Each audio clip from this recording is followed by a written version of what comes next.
The bugle call cut through the cold December air at Fort Hood, and I stood as still as the flag above me.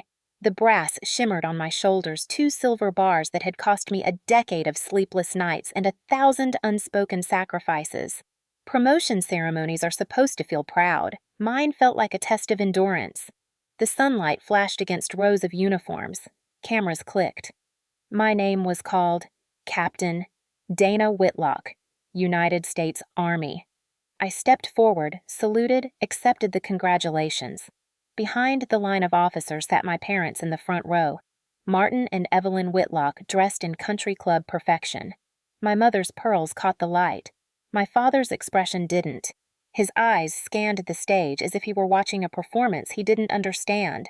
When the colonel pinned the insignia on my collar, my chest rose slightly, not from pride, but relief that the years of being underestimated might finally mean something. The applause faded. My father leaned forward and said loudly enough for half the row to hear, "So Captain Whitlock, huh? That's what you've been doing with your life." A few guests laughed politely. He wasn't finished. 10 years and still no family, no husband, just uniforms. My mother smiled thinly, always eager to add the finishing touch. "You used to be so feminine, Dana. Now look at you, all orders and paperwork." The laughter this time was real.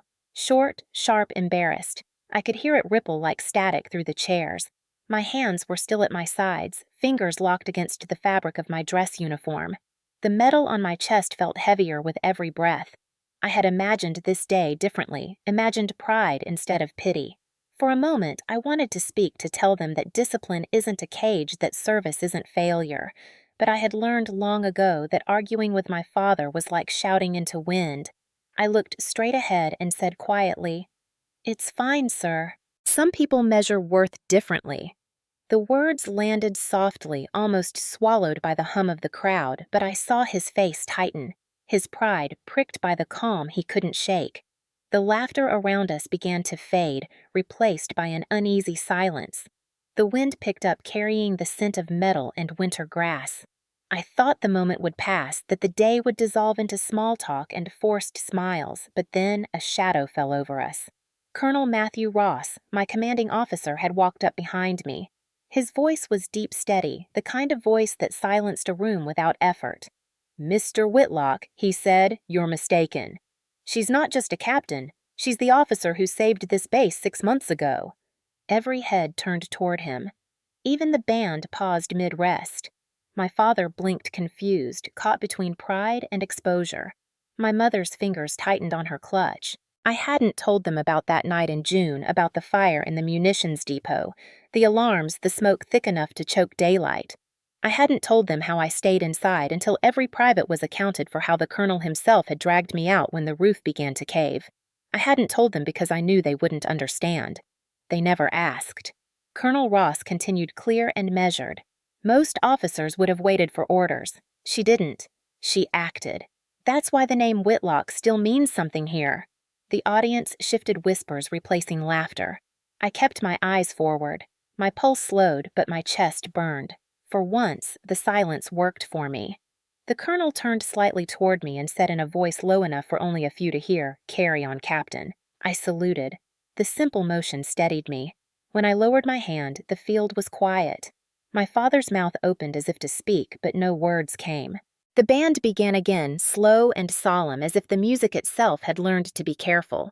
The photographer's flash went off once, twice, catching the exact moment my father's smile collapsed into something smaller.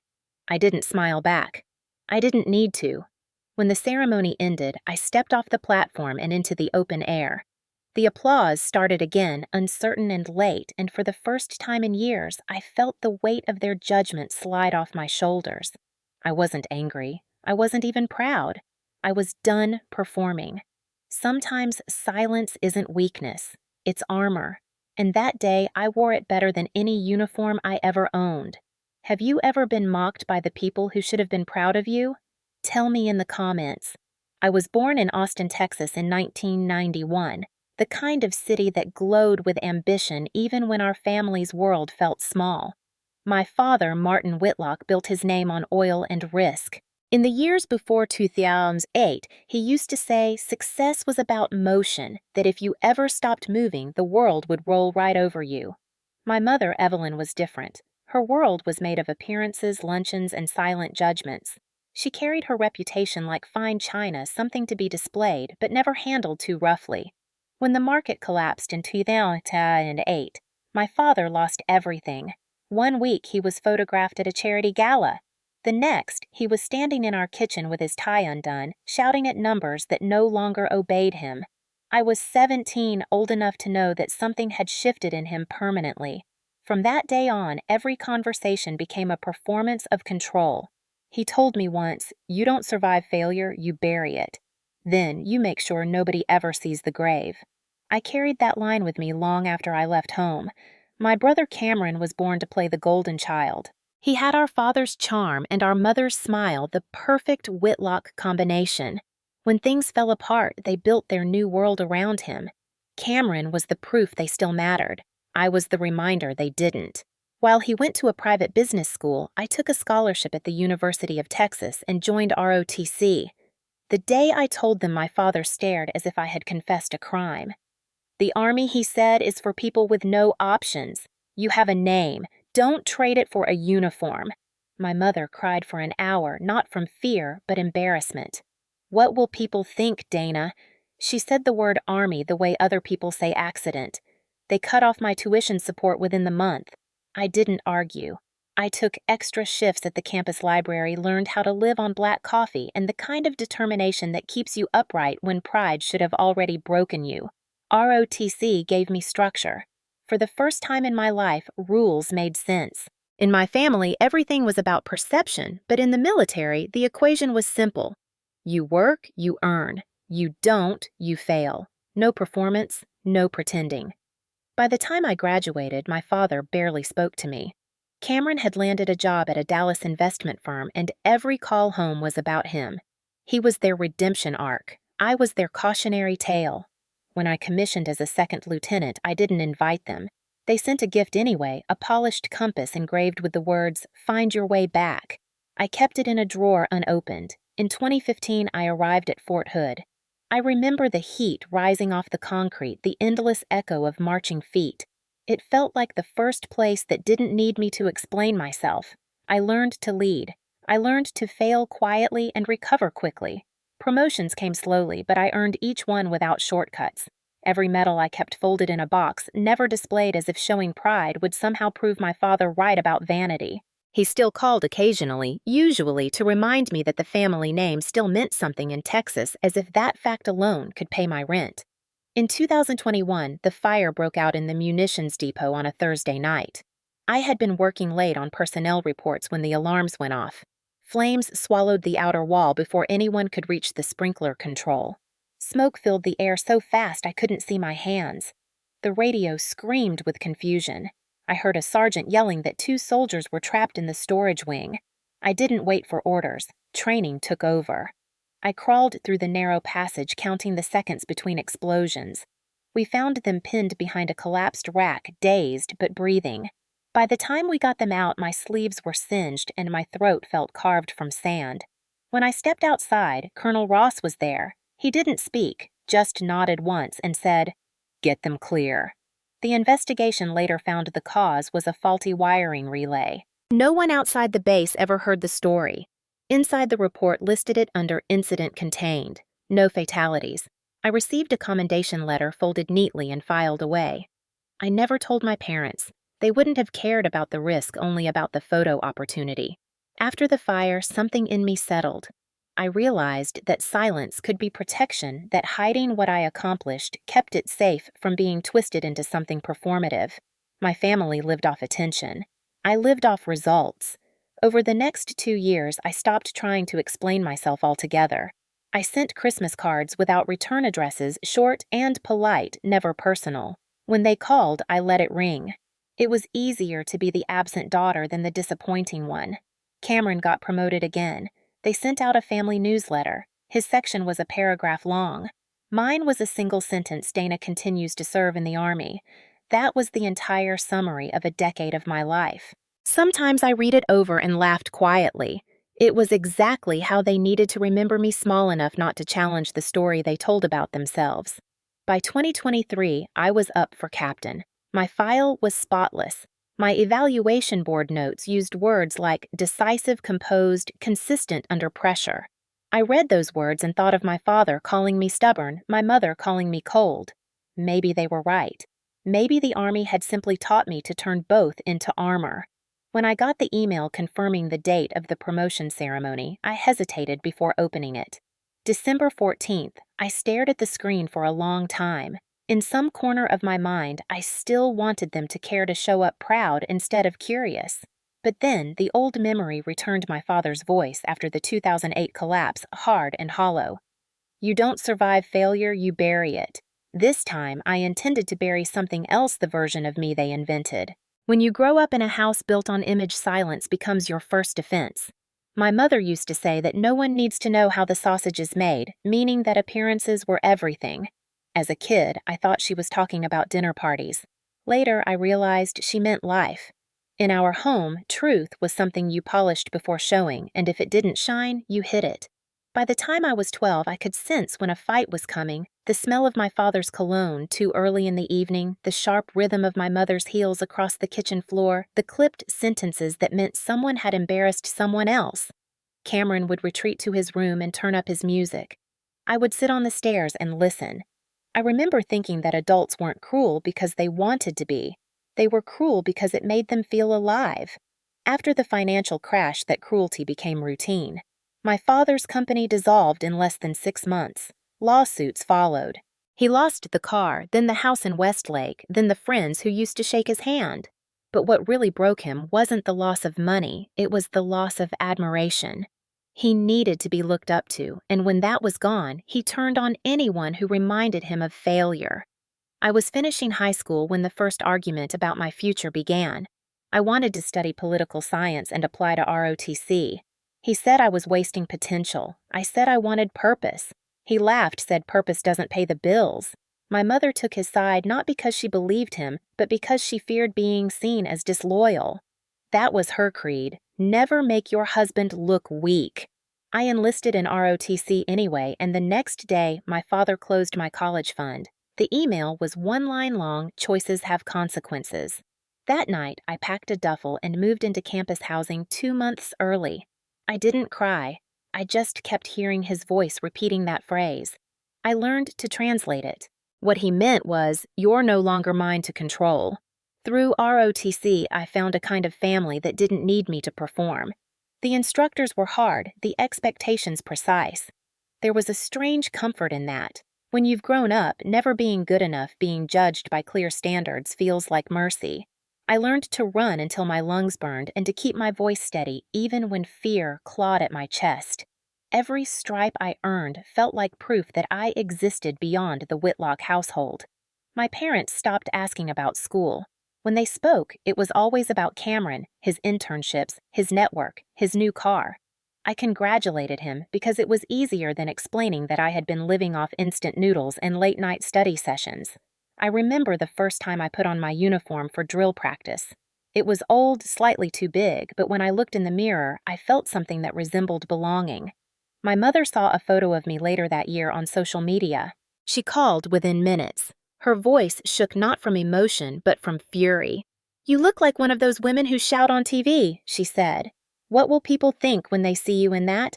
I told her that people would probably think I work for a living. The line went quiet for 10 seconds before she hung up. After that, I understood the rule of our family universe. Success only counts if it fits the picture frame. When I graduated and was commissioned, they didn't attend. I sent them a polite note with the date more out of duty than hope. They replied with a short text. "Congratulations. Remember who you are." I wasn't sure they knew. Fort Hood became my true beginning. The heat there was constant, like the air itself refused to let you rest. I arrived in the summer of 2015, nervous but determined. At first, I tried calling home once a month, but the conversations always ended the same way. My father wanted updates he could brag about. My mother wanted to know if I had met anyone stable. They didn't ask what I actually did, so I stopped sharing details. My first deployment rotation taught me what leadership actually meant: responsibility without recognition. When I returned, they didn't ask where I'd been. Cameron, meanwhile, had moved into a glass-walled apartment in Dallas and started dating a marketing executive. My parents flew to visit him 3 times that year. They never once came to Colleen. I told myself it didn't matter, but late at night in the quiet of the barracks, I would scroll through their family photos online. The captions always read, "So proud of our son." There were no photos of me. I learned to live with that silence the way a soldier learns to live with the weight of body armor heavy at first, then invisible. The incident in 2021 changed everything, though I didn't recognize it at the time. The explosion started in the storage bay. We had 20 minutes before the fire reached the main supply line. Every second was chaos. I remember the faces of the 2 soldiers trapped in the corner, eyes wide with disbelief, one of them whispering that he thought this was it. I remember grabbing his arm and saying, "Not today." We made it out just as the ceiling gave way. My hands were shaking, but my voice stayed calm when I radioed command. For that, I earned a quiet commendation and a scar I still hide beneath my sleeve. When my father called the next week to tell me Cameron had bought a new house, I mentioned the fire in passing. He changed the subject before I finished the sentence. That was the last time I tried to share anything personal. After that, I spoke only about logistics, weather-safe topics that didn't invite indifference. I thought distance would dull the sting. It didn't. It only made the contrast sharper. Each success felt smaller because there was no one to tell who would understand. By late 2022, I had built a reputation as the officer who never lost her temper. Some mistook it for coldness. It wasn't. It was habit. When the board announced I was being promoted to captain, I received the email alone in my office. For a long time, I stared at the screen and felt nothing. Then I thought of that compass they sent years ago, still unopened in the drawer. Find your way back. The irony almost made me laugh. The truth was, I had already found my way. It just didn't lead home. The following week, my mother called out of nowhere. She said they had heard about my promotion through a mutual acquaintance, and she sounded almost proud until she added, "Your father insists we attend. It'll look bad if we don't." I agreed because part of me still wanted them to see the life they never imagined for me. I didn't realize then that I was giving them one more chance to remind me why I left. When I hung up, I sat in the quiet and thought of the depot fire, of the faces I pulled from the smoke. I remembered how for one brief moment I felt seen not by my parents, not by the world, but by the men who trusted me to get them out alive. That memory steadied me. It told me that worth isn't something granted by bloodlines or surnames. It's something you earn in silence. And when the ceremony came, I was ready for whatever silence followed. It had been 2 years since I'd last driven down the long highway that cut through the flat sprawl of Fort Worth. The air that November smelled like dry leaves and barbecue smoke, the kind of Texas evening that makes strangers feel nostalgic. I wasn't nostalgic. I was rehearsing my breathing the way I did before inspection slow-measured contained. The Whitlock house stood at the edge of a gated community where the bricks still looked new, my father's latest performance of recovery. The porch light glowed soft gold, the kind that says welcome but means behave. I parked in the street, smoothed my uniform blazer, and walked up the path. My mother opened the door before I could knock. She looked the same, expensive and exhausted. Her voice carried that brittle politeness she used when company was near. "Dana, you made it," she said, as if my appearance were both surprise and inconvenience. The house smelled like roasted turkey and rosemary. Candles flickered across the dining room, reflecting in the glass cabinets full of silver trophies that once sat in my father's office before the bankruptcy. He had redecorated the shame into pride. Cameron was already there, of course, laughing too loudly in the living room, a glass of red wine swirling in his hand. He turned when he saw me. "Well, if it isn't the family's war hero," he said. His smile was polished, camera-ready. I forced one of my own.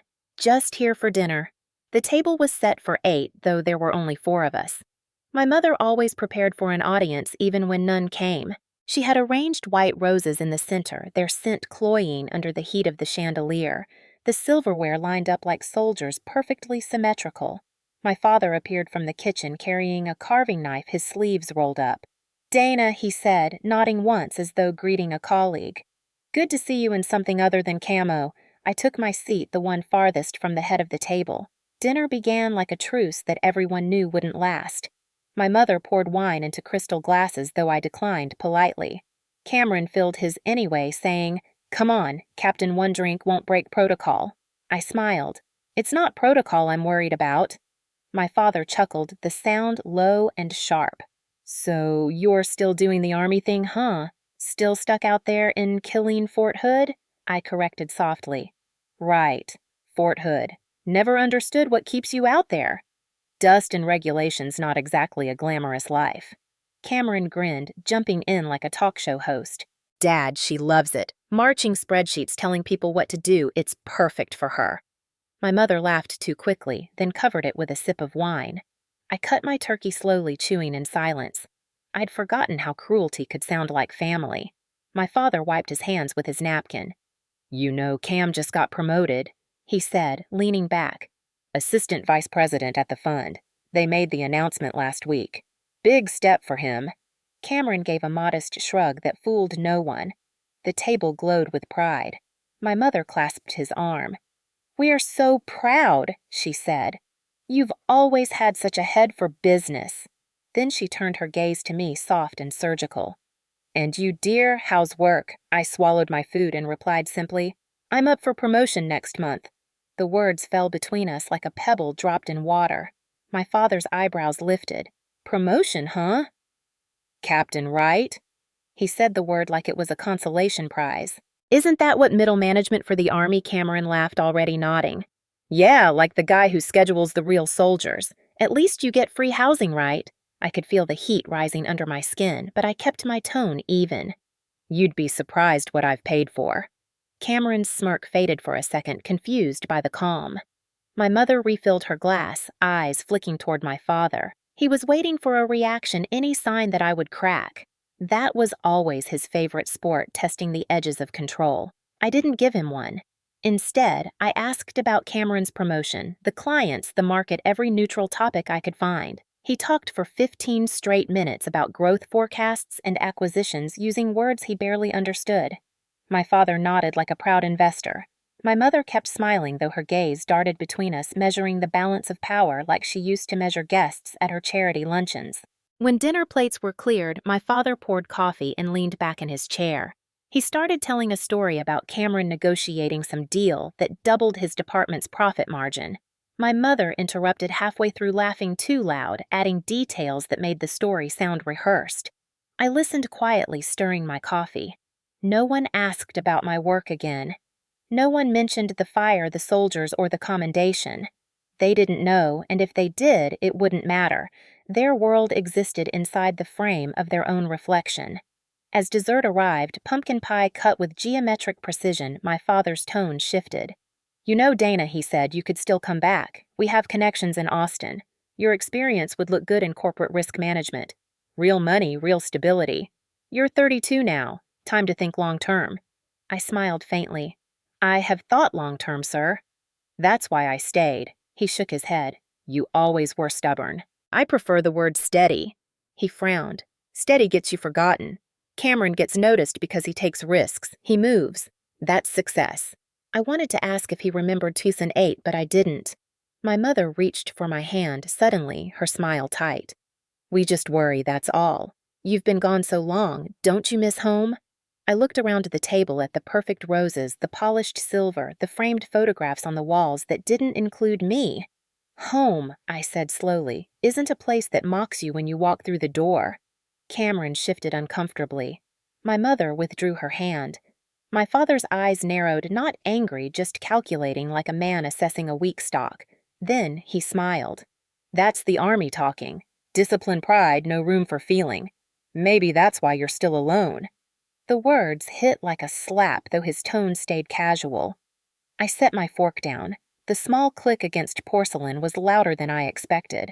The sound froze the table for a moment. My father leaned back, satisfied, thinking he'd restored the hierarchy. But I wasn't 17 anymore, and silence no longer meant surrender. I took a sip of water, looked him in the eye, and said quietly, Maybe that's why I'm still standing. He blinked, unsure whether to be insulted or impressed. My mother exhaled softly, whispering something about coffee refills to change the subject. The rest of the evening passed in polite fragments, weather traffic, meaningless laughter that scraped against the walls. When it was time to leave, my mother hugged me as though performing for invisible guests. "Drive safe, dear. You look so thin. Eat more." My father clapped my shoulder like he was congratulating an employee who'd missed a promotion. Cameron walked me to the door, still smiling, but his eyes curious. "You always know how to ruin a vibe, sis." I smiled back. Or maybe I just remind everyone what it feels like to be real. Outside, the night air was cool. The porch light hummed above me. I walked to my car, started the engine, and sat for a while with my hands on the wheel. Through the window, I could see their silhouettes moving inside, already resetting the story to make themselves the heroes again. I didn't cry. I didn't even feel angry, just certain. The silence that used to feel like exile now felt like freedom waiting for a stage. The next morning, I woke before sunrise in the guest room, the same one that had once been mine. It still smelled faintly of lavender detergent and the kind of air that never moved. My mother had kept everything perfect, the framed high school photos, the trophies from debate club, even the worn quilt my grandmother had sewn before she died. It should have felt comforting, but it didn't. It felt preserved, like an exhibit of a person I no longer recognized. Downstairs, I could hear the faint hum of the coffee maker and the muffled sound of Cameron laughing into his phone. When I came down, he was sitting at the kitchen island, already dressed in gym clothes, his smartwatch glowing as he checked his steps. "Morning, Captain," he said with a grin, pouring himself coffee into a mug that read, "Hustle harder." "Sleep well, like a recruit on inspection night," I said, reaching for the plain mug beside the sink. My father appeared a few moments later, freshly shaven, wearing a navy golf shirt embroidered with his company's new logo. He looked pleased with himself in the way men do when they believe a hard day's work has already been accomplished by breakfast. "You're up early," he said. "Discipline never sleeps right." I nodded, smiling thinly. My mother entered in her silk robe, perfect as always, her perfume already hanging in the air. She kissed my father on the cheek, poured herself a mimosa, and looked at me. "You know Dana," she said. "Cameron's company might be expanding into defense contracting. Maybe you could connect him with someone at your base. It could be a win-win." Cameron leaned on the counter, eyes bright with excitement. "Yeah, maybe you could give me some insider perspective." I laughed softly. "It doesn't work that way. We don't hand out contracts over dinner tables." My father sighed, the sound dramatic and disappointed. "She's always so by the book," he said. "That's why she'll never make it to major. You've got to learn how to bend, Dana. Life's about negotiation." I looked at him and said quietly, "No, Dad. Life's about integrity. You lost yours, remember?" The room went silent. My mother's glass stopped midair. Cameron coughed into his coffee, forcing a laugh. "Well, that took a turn," he said. My father's eyes narrowed, but he didn't speak. It was the first time I'd said something that cut deep enough to make him stop talking. The moment passed as moments do in families built on denial. My mother changed the subject quickly, asking about holiday plans. Cameron announced that he and his girlfriend were flying to Aspen for New Year's. My father congratulated him again, his pride swelling like it was his own accomplishment. I realized then that every success Cameron had ever achieved was just a recycled redemption story for my father's failures. My role had always been to make that story look balanced, to be the quiet, respectable one who never outshone the favorite son. I was never supposed to win in public. I was the cautionary tale that made the golden child glow brighter. After breakfast, I walked outside, needing air. The neighborhood was still the lawns perfectly trimmed. Across the street, a flag fluttered on a front porch. I stood there for a while, watching it, the wind catching the edges like a heartbeat. The smell of someone's fireplace drifted through the cool air. For a brief moment, I imagined what it would feel like to belong here again, to be part of this picture without pretending. Then I remembered the dinner table, the laughter, the look in my father's eyes when he called me stubborn. The picture was perfect only because someone like me stayed out of frame. Later that day, more relatives arrived for dessert and coffee, aunts and uncles I hadn't seen since college. They hugged me politely, asked vague questions about Army life in the same tone people use when asking about the weather in another country. My father gave an impromptu toast about gratitude, thanking Cameron for his hard work and joking that I must be the family bodyguard. Everyone laughed. My mother raised her glass and said, "We're proud of both our children, though one of them took a more traditional path." I smiled and nodded, letting the words slide off like rain on armor. The cruelty was always wrapped in charm, the kind that could pass as civility to outsiders. When the evening finally ended, I helped stack dishes in the kitchen. My mother stood beside me at the sink, her tone quiet but cutting. "You know, Dana, you don't have to prove anything to us. We just want you to be happy." I rinsed a plate and said, "I am Mom. Happiness just looks different when it's not measured in applause." She didn't reply.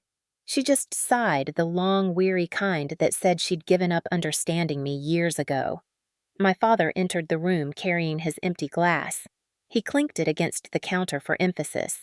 "You were distant tonight," he said. "You could try being more gracious. Cameron brings good energy. Maybe take notes." I turned to face him fully. "Dad, you taught me that energy isn't always honest. Sometimes it's just noise." He frowned. "That's not very grateful of you." I smiled faintly. "Gratitude requires fairness." He stared at me for a long moment, then said, "Maybe the Army made you forget where you come from." "No," I said. It reminded me. The tension hung there invisible but heavy. My mother turned off the faucet and wiped her hands. "Both of you, please not tonight. It's Thanksgiving." He left the kitchen without another word. I could hear Cameron in the other room telling his girlfriend over the phone that I was still the same intense, humorless, probably destined to retire alone. I almost laughed. He wasn't entirely wrong, but the word alone didn't scare me anymore. What scared me was staying in a room where I had to shrink to be loved. Later, as I packed my overnight bag, my mother appeared at the doorway. Her face softened for the first time all day. "I just wish you'd come home more often," she said quietly. "It would make your father happy." That's the problem, I thought. Everything in this house revolved around his happiness. I zipped my bag and said, "Maybe, someday." She nodded, not believing it, and walked away. The drive back to my motel was quiet, the road stretching dark and empty between the streetlights. I rolled down the window, letting the cold air sting my face until I felt awake again.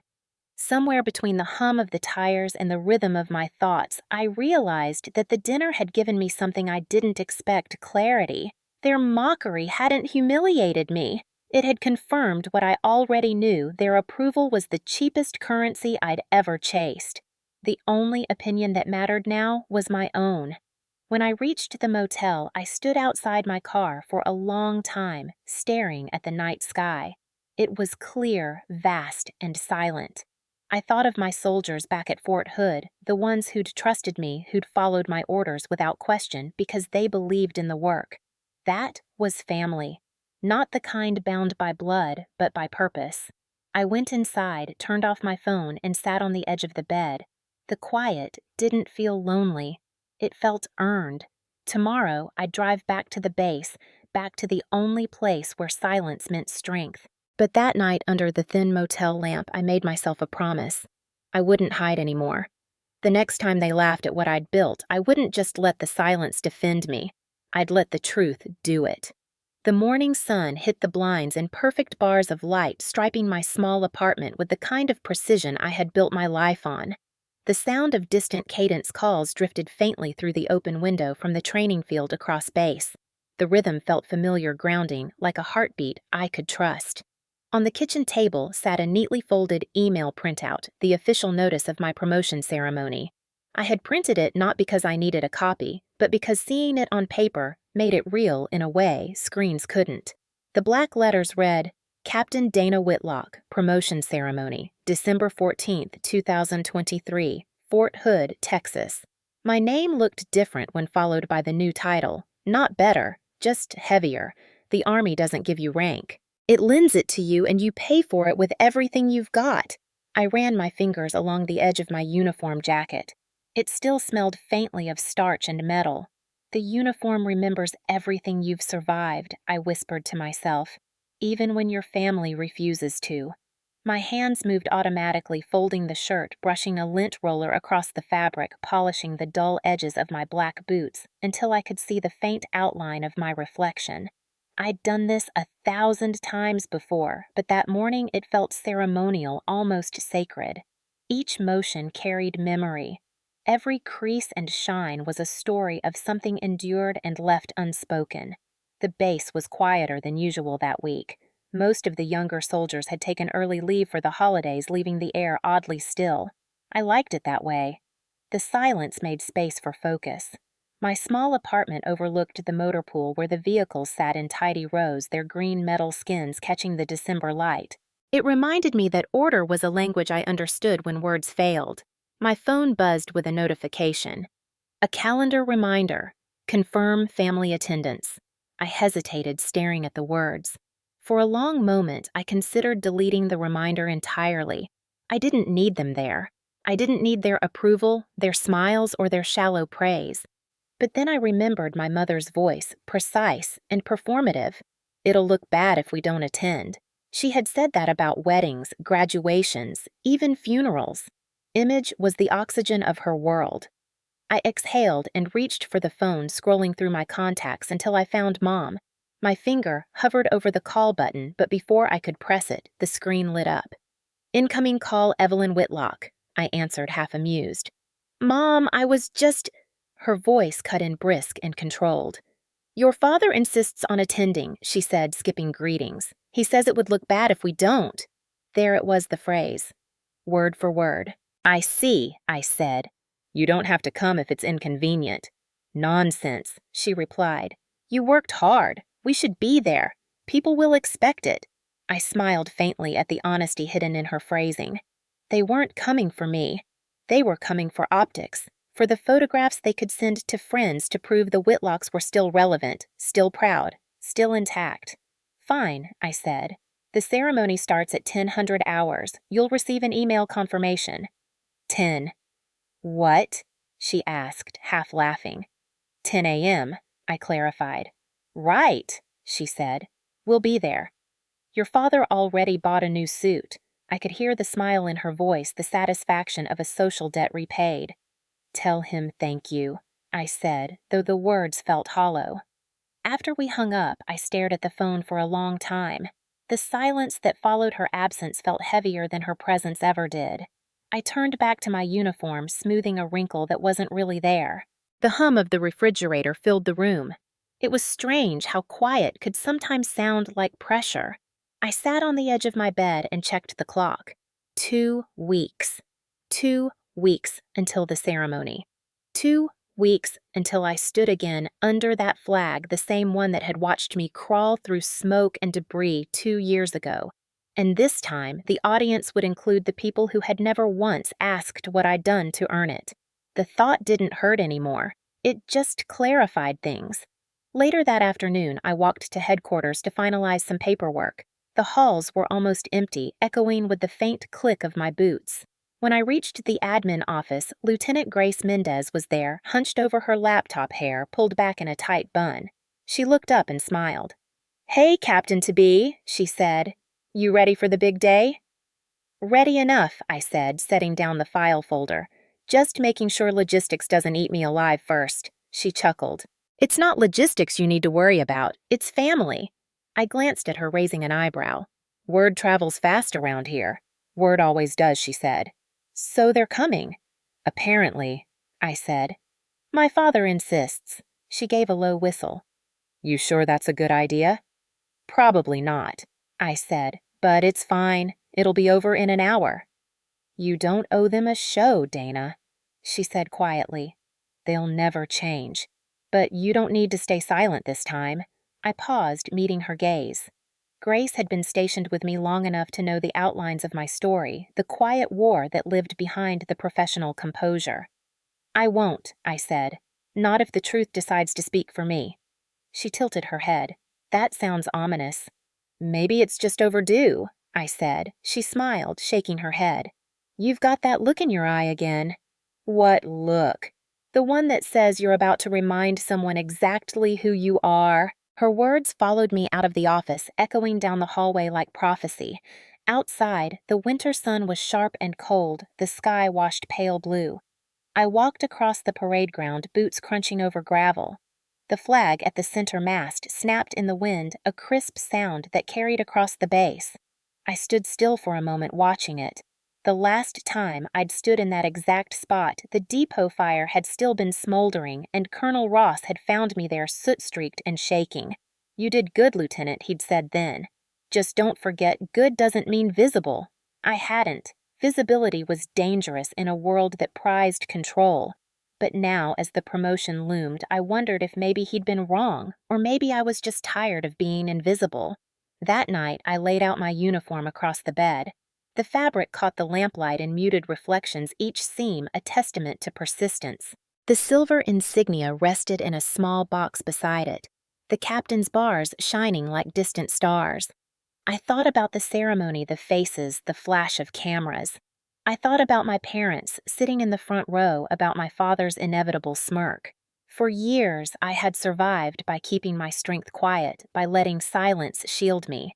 But silence had also protected them from accountability, from truth, from seeing what their daughter had become without them. I realized I wasn't preparing just for a promotion. I was preparing for a reckoning. In the reflection of the window, I caught my own eyes, steady, unflinching.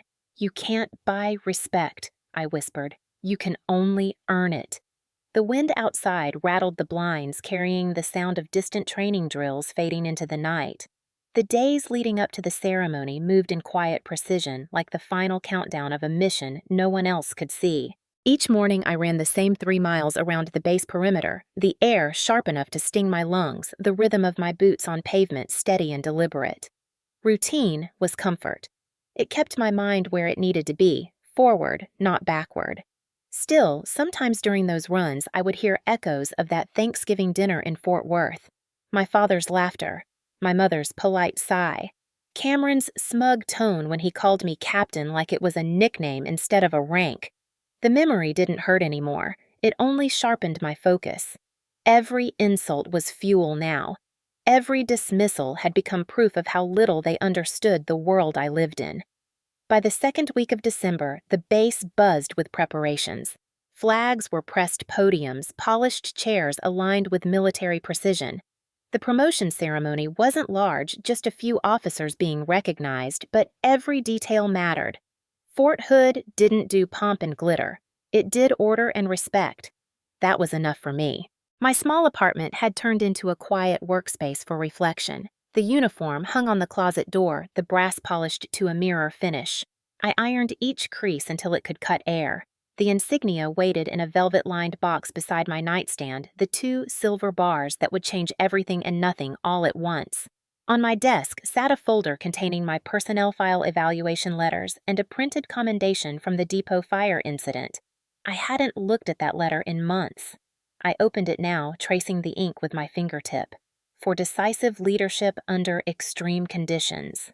The words felt foreign, detached from the exhaustion and smoke that had filled my lungs that night. Leadership isn't about glory. It's about staying upright when everyone else is falling apart. That thought carried me through most of my career. It would carry me through this too. My email pinged with a new message from headquarters confirming the guest list. The sender's note read, "Family members confirmed Martin and Evelyn Whitlock." I stared at the screen for a long time. There was something about seeing their names beside mine that felt like a test, not of loyalty, but of endurance. I could almost hear my father rehearsing small talk, my mother adjusting her posture for photos. I closed the laptop gently. That night, Lieutenant Grace Mendez dropped by with takeout. She knocked twice before letting herself in, balancing 2 bags of food in one hand. "You've been living on protein bars again, haven't you?" she said, eyeing the empty counter. "Caught?" I admitted. "Consider this a pre-celebration." She unpacked the containers, the smell of rice and teriyaki filling the room. We sat at the small kitchen table, the same one where I'd written my first deployment letter home years ago. "You look calm," she said after a while, studying my face. "Too calm. What's going on in there?" "Preparation," I said simply. "For the ceremony. For everything." She leaned back in her chair. "You're thinking about them again." I didn't deny it. They're coming, she grimaced. I still think that's a bad idea. Probably, I said, smiling faintly. But I'm not doing this for them. I just want them to see it, to see me. And if they don't, she asked softly. I looked out the window where the night sky stretched wide and unbroken. Then I'll finally know for sure. Grace didn't argue. She just nodded and changed the subject, talking about base gossip, a new CO transferring in January, rumors of another inspection. Her chatter was comforting normal. When she left, she hugged me briefly and said, "Whatever happens that day, own it. Don't let them write the ending." Her words lingered long after the door closed. 2 nights before the ceremony, I woke at 2 a.m. and couldn't go back to sleep. I got up, turned on the lamp, and sat at my desk. Outside, the motor pool was lit by floodlights, the rows of vehicles gleaming like sleeping giants. I pulled out my journal, something I hadn't opened in months, and started to write. Not a speech, not a plan, just thoughts. About resilience, about silence, about how every scar I'd earned had taught me the difference between being obedient and being strong. At the bottom of the page, I wrote one line and circled it twice. Let the truth speak for itself. When dawn came, I brewed coffee and stood by the window watching the first light hit the field. Soldiers began to gather for morning PT, their silhouettes moving in rhythm breath visible in the cold air. It reminded me why I stayed, the discipline, the purpose, the sense that every day meant something even if no one saw it. That was my truth. The day before the ceremony, I met with Colonel Ross for a briefing. His office smelled faintly of leather and old paper. He looked up from a stack of reports and gestured for me to sit. "Captain Whitlock," he said with a half smile, or should I say soon-to-be Captain?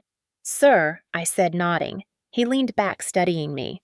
"You've done good work. Steady, consistent, unflappable. That's rare." "Thank you, sir." He tilted his head slightly. "Your family's attending, correct?" "Yes, sir." "Good. Just remember this day's about your service, not their approval." His tone was gentle but firm, the kind of guidance that came from years of watching soldiers fight battles off the field. "Understood, sir. I mean it," he said. "I've seen parents show up to ceremonies and try to turn them into their own redemption story. Don't let them." A small smile tugged at my mouth. "I won't, sir." He nodded once. "I believe you." When I left his office, the hallway felt colder, emptier. The sun had dipped low, casting long shadows across the floor. For the first time, I realized I wasn't nervous. I was resolved. The ceremony wasn't just a milestone, it was a mirror one that would finally reflect the truth I'd carried for years. That night, I laid out the uniform one final time. The air was so still I could hear the faint tick of the wall clock. Each sound measured the distance between who I'd been and who I was becoming. I polished the silver bars until they gleamed, then placed them gently on the jacket. The lamplight caught their edges, turning them into small shards of moonlight. I imagined my father's face when he saw them, the way his jaw would tighten, torn between pride and envy. My mother would smile for the crowd, pretending the moment belonged to her. But beneath the performance, they would know. They would see what silence had built while they were busy talking. Before bed, I stood at the window one last time. The base was quiet, the stars bright enough to feel close. I thought of Grace's warning, of the Colonel's advice, of the promise I'd made to myself. Then, I whispered into the empty room, "I won't stay silent anymore." The words didn't sound like a threat. They sounded like freedom. The morning of the ceremony arrived cold and brilliant. The Texas sky, a hard, endless blue, stretched above Fort Hood. The parade ground shimmered faintly with frost, and the crisp air carried the metallic tang of brass polish and anticipation. Rows of folding chairs had been arranged in perfect symmetry facing the stage. The American flag, caught in the winter wind, flared and snapped with disciplined rhythm. Every sound, the rustle of uniforms, the muted thud of boots, the distant echo of the band warming up, merged into the steady pulse of ceremony. I stood behind the stage with the other officers awaiting their promotions, the silver bars already pinned discreetly inside a small velvet box in my pocket. My heart didn't race. It never did before moments like this. The Army teaches you to hold your pulse steady even when everything else shakes. I smoothed the front of my jacket, checking the alignment of each ribbon, the crease in each sleeve. Everything had to be precise. The uniform wasn't just fabric, it was testimony. The wind tugged gently at the edges of the stage banners as the guests began to arrive. Families in coats and scarves, officers' children clutching small flags, photographers setting up near the front. From my position backstage, I could see my parents taking their seats in the first row. My mother Evelyn wore a cream wool coat, her hair perfectly set, pearls gleaming against her collar. She smiled politely at someone nearby, a performance polished over decades of social gatherings. My father Martin wore a charcoal suit, his posture straight, his eyes already scanning the crowd like a man attending a shareholders' meeting rather than his daughter's promotion. Beside them, Cameron leaned back lazily, phone in hand, scrolling as if the entire event were an inconvenience. I watched them for a long moment, detached the way one studies a familiar painting, every detail known, every flaw memorized. Then I turned back toward the stage as the ceremony began. The brass band struck up Stars and Stripes Forever, the notes bright and sharp against the cold air. Colonel Ross took the podium, his voice carrying effortlessly across the field. Ladies and gentlemen, today we honor those whose dedication to service exemplifies the highest traditions of the United States Army. Leadership is not about rank or title. It's about responsibility, sacrifice, and quiet strength. His gaze swept across the assembled officers. Each of these soldiers has shown what it means to serve with distinction. Today we recognize their commitment. The band fell silent. A hush settled over the crowd. My name was the third to be called. For outstanding leadership under fire, Colonel Ross said, pausing just enough for emphasis. I present Captain Dana Whitlock. Applause broke out crisp and polite. I stepped forward, boots hitting the platform in measured rhythm. The sunlight caught the polished brass of my buttons, scattering fragments of light across the stage. As I saluted, I felt the weight of years condensed into that single motion, every drill, every decision, every quiet moment when no one was watching, but everything depended on me. The colonel returned my salute with a faint nod. "Congratulations, Captain." His voice was steady, but his eyes held something more, a quiet respect, the kind that can't be faked. He handed me the certificate, and for a second the world narrowed to the sound of the flag snapping above us, and the soft clapping of gloves against palms. Then, from the front row, a voice cut through the calm. "My mother's. 10 years and still no husband," she said, her tone bright and casual, aimed at the woman sitting beside her. "I suppose she married the army." A few people near her chuckled politely, unsure whether it was a joke or a jab. One young lieutenant glanced toward the stage, then quickly looked away, his awkward smile freezing mid-air. I kept my gaze forward, every muscle in my body locked. My fingers brushed against the edge of the certificate. The colonel continued to speak, unaware of the words that had already pierced the silence like shrapnel, but my father wasn't done. His voice carried easily in the cold air, deep and confident, the kind that demanded attention.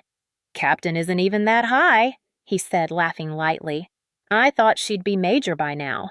The sound of his chuckle rolled through the front row, followed by a few uncertain laughs from people too polite not to join in. It spread slowly like a ripple in a pond.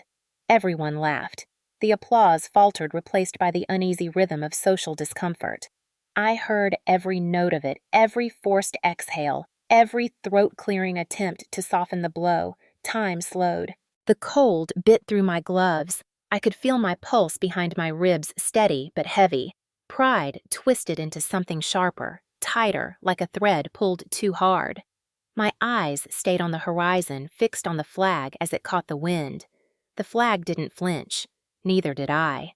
The silence that followed was thick, almost tangible. I felt the colonel pause beside me, his words dying mid-sentence. I didn't look at him, but I sensed his shift in focus, his attention turning toward the source of the disruption. My mother's laugh echoed once more, high and brittle. I wondered if she even realized what she'd done, or if she did it because she knew exactly what it would cost me. I stood there perfectly still, the picture of composure. Inside, the humiliation pressed down like gravity. But underneath it, beneath the anger and the ache, something colder began to settle, a kind of stillness that felt like armor sliding into place. For years, I'd kept quiet to survive. Now I understood that silence could be a weapon too. From the corner of my eye, I saw the photographer hesitating, unsure whether to capture the moment or wait. I straightened slightly, tilting my chin toward the flag. Let him take it, I thought. Let there be a record. When the colonel finally spoke again, his voice had changed lower, measured, deliberate. Captain Whitlock has exemplified leadership and courage under circumstances that would test anyone in this room, he said. Her service reflects not only skill, but integrity. He looked briefly toward my parents, his expression unreadable, then back at me. Carry on, Captain. The formality of the words cut through the noise. I saluted again, my hand steady, and turned toward the crowd. My father's smile had faded, slightly replaced by something else, confusion, maybe unease. My mother adjusted her coat, pretending not to notice the attention she'd drawn. Cameron stared at his phone. I stepped off the stage and returned to my seat among the other officers, each movement controlled, exact. The laughter had stopped, but the echo of it lingered in the air, faint but stubborn. I sat with my hands folded in my lap, my face calm, the picture of military restraint. Inside, though, something fundamental shifted. Humiliation had burned away hesitation, leaving only clarity. This wasn't over. The rest of the ceremony unfolded in slow motion, every word and movement suspended in the cold December light. The band resumed playing brass gleaming in the sun, but the rhythm felt off like a heartbeat skipping. I sat still, eyes forward, but I could feel the heat of whispered glances behind me, the subtle shift of chairs, the tension that always follows when respect collides with embarrassment. My name had been honored, yet my dignity had been made sport. Across the aisle, a senior officer's wife leaned toward her husband, whispering something behind a polite smile. He shook his head slightly, a silent reprimand. People knew what they had heard. They just didn't know how to react to it. That was the power of social cruelty, it lingered, because it was coded in manners. Colonel Ross continued with the list of promotions, his voice even, but I could tell by the set of his jaw that he had noticed. He was too seasoned not to. Every now and then, his gaze flicked toward the first row where my parents sat, oblivious, chatting softly, as if this were a cocktail event. My mother crossed her legs and adjusted her gloves, her pearls flashing in the sunlight. My father leaned back, whispering something to Cameron that made him laugh quietly. The sound carried farther than they realized. The laughter that had once stung now just clarified who they were. When the ceremony ended, applause rose again, polite and uneven. The officers gathered near the stage for photos, the air filled with congratulations, the click of cameras, the rustle of flags. I stood among them, smiling when expected, posing with my certificate, nodding as fellow soldiers offered handshakes and words of pride. Most of them hadn't caught the exchange, and those who had pretended not to. That was the courtesy of military decorum. Dignity was a shared responsibility, even when it was dented. Still, a few eyes lingered longer than they should have, not in pity, but in quiet solidarity. They knew. There's a kind of understanding among soldiers that doesn't need words. When the official portion concluded, the crowd began to thin. Families gathered for photos. Small children ran between chairs, chasing bubbles from a vendor's wand. I saw my parents standing off to the side, near the refreshment tent, already surrounded by two officers' wives, eager to talk about community boards and local charity work. My mother laughed, radiant under the attention. My father's hand rested on her shoulder, the perfect image of respectable parenthood. I approached slowly, each step deliberate, the gravel crunching beneath my boots. The conversation faltered as I drew near. "Dana, darling," my mother said brightly, as though she hadn't just carved me open in public. "You were wonderful. Such a lovely ceremony." Her voice was honey over glass. I nodded once. "Thank you for coming." My father grinned, clapping my shoulder like an old teammate. "Proud of you, kid. You looked sharp up there. Though I gotta admit, I was surprised by how small the rank jump is. You sure they aren't holding you back?" The two women beside him shifted awkwardly. I could almost hear their mental scramble for a polite exit. My mother sensed the tension and smoothed it over with a practiced laugh. "Oh, Martin, don't start. You know she loves it.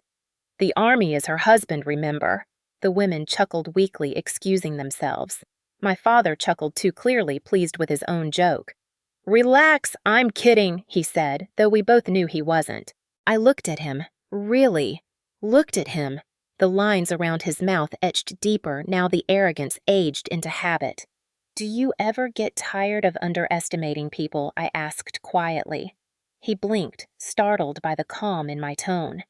"What's that supposed to mean?" "Nothing," I said, smiling faintly. "Just curious." My mother's voice tightened. "Dana, please, let's not make a scene." "Don't worry," I said. "You already made one for me."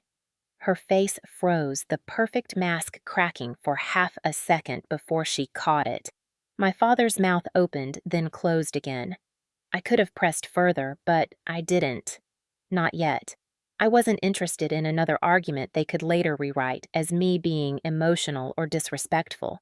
I wanted silence, the kind that made people realize they'd just revealed themselves. So I stepped back, saluted politely, and turned away. Behind me, I heard my mother whisper, "She's always been dramatic," and my father replying, "It's that army discipline bottled up too long." Their laughter followed me like a bad echo. I didn't look back.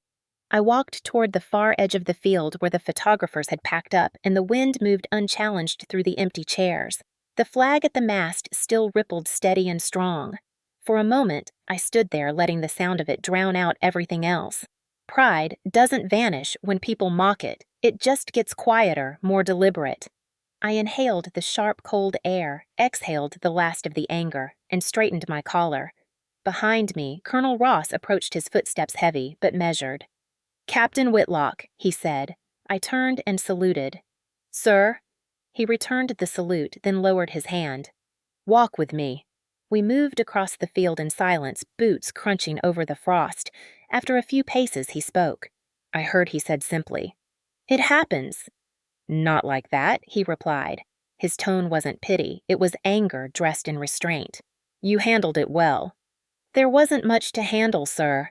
"You'd be surprised," he said. "Most people would have cracked. You didn't. You stood your ground."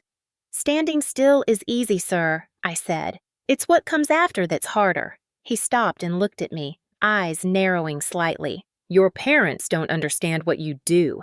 That's their loss, not yours. But remember, Captain, the Army sees. We notice the quiet ones. Don't ever confuse silence with invisibility." His words hit something deep inside me. For a second, I almost let the composure slip. "Thank you, sir. You've earned this rank," he said. "Don't let anyone, family or otherwise, make you question it. Understood? Understood." He nodded once and started to leave, then paused. "One more thing," he said. "Tomorrow, report to my office at 0800. There's something we need to discuss." His tone gave nothing away, but I saw a hint of a smile before he walked off. I stood there a long time after he left, the wind tugging at the corners of my jacket, the taste of cold metal in the air. My phone buzzed in my pocket, a text from my mother. "Dinner tonight. Your father made reservations at the country club. It'll look bad if you don't come." I stared at the screen until the letters blurred, then I deleted the message without replying. Across the field, the band began packing up their instruments. The stage crew folded chairs, the last remnants of ceremony disappearing into crates and trucks. I walked back slowly, the gravel crunching beneath each step like punctuation marks to an ending I hadn't chosen but fully owned. Humiliation had been their gift. Clarity was mine. As I reached the parking lot, the sky shifted from bright blue to muted gray clouds gathering on the horizon. I paused, looking back one last time at the empty stage. The flag still flew resolute and unbothered by the noise that had come and gone beneath it. For the first time all day, I smiled. They could keep their laughter. I had something far more dangerous proof. And the next time someone questioned what a captain was worth, the truth would speak louder than their jokes ever could. The next morning, the base auditorium was filled again, this time for the post-ceremony briefing and awards acknowledgement. The brass band was gone, replaced by the quiet hum of projectors and shuffling papers. Rows of officers sat in formal posture, their ribbons catching the soft glow from the ceiling lights. This wasn't celebration anymore. It was reflection, a time when leadership reviewed the accomplishments behind each promotion. I had attended many of these over the years, always as a silent observer. This time I sat in the second row, my new insignia glinting faintly under the lights. Across the aisle, I saw my parents seated again, invited by the colonel himself. They looked uneasy, perhaps expecting polite recognition or a group photo opportunity for the local paper. My father's confidence had dimmed slightly, and my mother kept smoothing her coat, her pearls clicking softly whenever she moved. The air inside the hall felt heavy like the moment before a storm. Colonel Ross stood at the front, tall and composed in his full dress uniform. Behind him, the large screen displayed the base insignia, an eagle with spread wings against the Texas flag. He began the briefing the same way he always did, with Data Mission Statistics Unit, readiness reports, commendations. His voice was deep and deliberate, a tone that commanded attention without raising volume. Every soldier promoted this quarter has demonstrated something more than skill, he said. They've demonstrated integrity. And integrity, he paused. Letting the word linger is the hardest virtue to measure until it's tested. The hall was silent except for the faint whir of the projector. One officer here, he continued, faced that test this year and passed it in a way few would have the courage to. My name appeared on the screen. Captain Dana Whitlock, along with the Fort Hood insignia and the date August 2023. My stomach tightened not with fear, but with the recognition of what was coming. I hadn't expected this. I hadn't told anyone. Mr. and Mrs. Whitlock, Colonel Ross said, turning slightly toward the front row. His voice remained calm, almost conversational. Perhaps you don't know your daughter prevented a multi-million-dollar arms loss this year. The words landed like a detonation muffled by decorum. Every head turned subtly toward me, then toward my parents. My mother blinked rapidly. My father frowned, uncertain if this was praise or reprimand. The colonel continued, his tone crisp and measured. Captain Whitlock personally identified the source of corruption inside our supply chain, a scheme that could have cost this base its credibility and endangered lives. Her work exposed a fraudulent contractor diverting munitions under falsified inventory reports. A murmur rippled through the officers. My hands remained steady in my lap. I remembered those weeks vividly, the sleepless nights spent cross-referencing shipment logs, the long evenings poring over ledgers that didn't add up, the quiet click of my keyboard as I built a trail that no one could ignore. I hadn't done it for glory. I'd done it because someone had to. On the screen behind him, the colonel clicked to the next slide. It showed a declassified image, a redacted report stamped confidential with my name listed as lead investigator under Internal Audit Initiative. Beneath it, a bar graph illustrated the estimated financial damage prevented $22.6 million. The hall went completely still. This operation was internal, Colonel Ross said. Few outside the command structure even knew it existed. Captain Whitlock conducted her investigation quietly while continuing her full duties. She didn't tell anyone because she didn't want attention. She just wanted the job done. He paused again, and for the first time since I'd known him, there was something personal in his voice. She saved this base's reputation. And mine. His gaze shifted to me. Captain, stand up. I rose, the motion automatic, my heels clicking softly against the floor. The screen behind him faded to an image of the Fort Hood insignia again. He gestured toward me. Ladies and gentlemen, this is what quiet leadership looks like. Applause broke out, not polite, but real. Solid. Sustained. The kind that fills a room with weight and warmth. I didn't smile. I simply nodded once in acknowledgement, my posture unbroken. Out of the corner of my eye, I saw my mother's face, pale slightly, her lips parting in disbelief. My father's jaw tightened, his eyes darting between me and the colonel as if recalculating an equation that no longer balanced. The applause continued, echoing off the metal rafters, reverberating through the hall like distant thunder. And then, as suddenly as it began, it stopped. The silence that followed was heavier than any noise. Colonel Ross looked directly at my parents. Sometimes he said quietly, "The loudest rooms forget who built the foundation beneath them." My mother lowered her eyes. My father's hands clenched in his lap. The colonel's attention returned to me. "Captain Whitlock," he said, "permission granted to speak freely if you wish to address the unit." I hesitated, then shook my head once. "Permission to remain silent, sir," I said, my voice even. A faint smile tugged at the corner of his mouth. "Granted." The next slide changed again, this time to a photo of the entire logistics division standing outside the depot, my figure small but visible at the edge of the group. The caption read, Operation Clear Ledger, completed August 2023.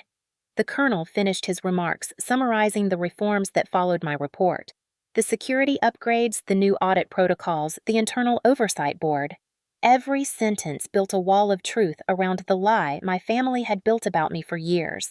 The irony was surgical. The daughter they'd dismissed as boring had been protecting an entire installation. The safe one had been the shield between order and chaos. I didn't look at them not once.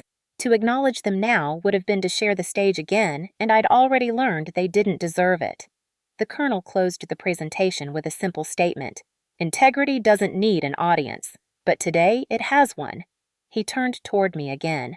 Captain Whitlock, thank you for reminding us what duty looks like when no one is watching. Then he saluted. The room followed. Rows of officers, civilians, and family members rose in unison, a sea of hands raised to brows. The collective sound of boots shifting echoed through the hall. My throat tightened, not with emotion, but with the strange calm that follows justice, finally given a voice. For the first time in years, I didn't feel invisible. I felt seen not because of what I'd said, but because of what I'd done. And in that silence under the weight of the salute, I realized something else. This was the reckoning my parents had spent their lives avoiding. Not punishment, not revenge, just exposure. The truth was enough.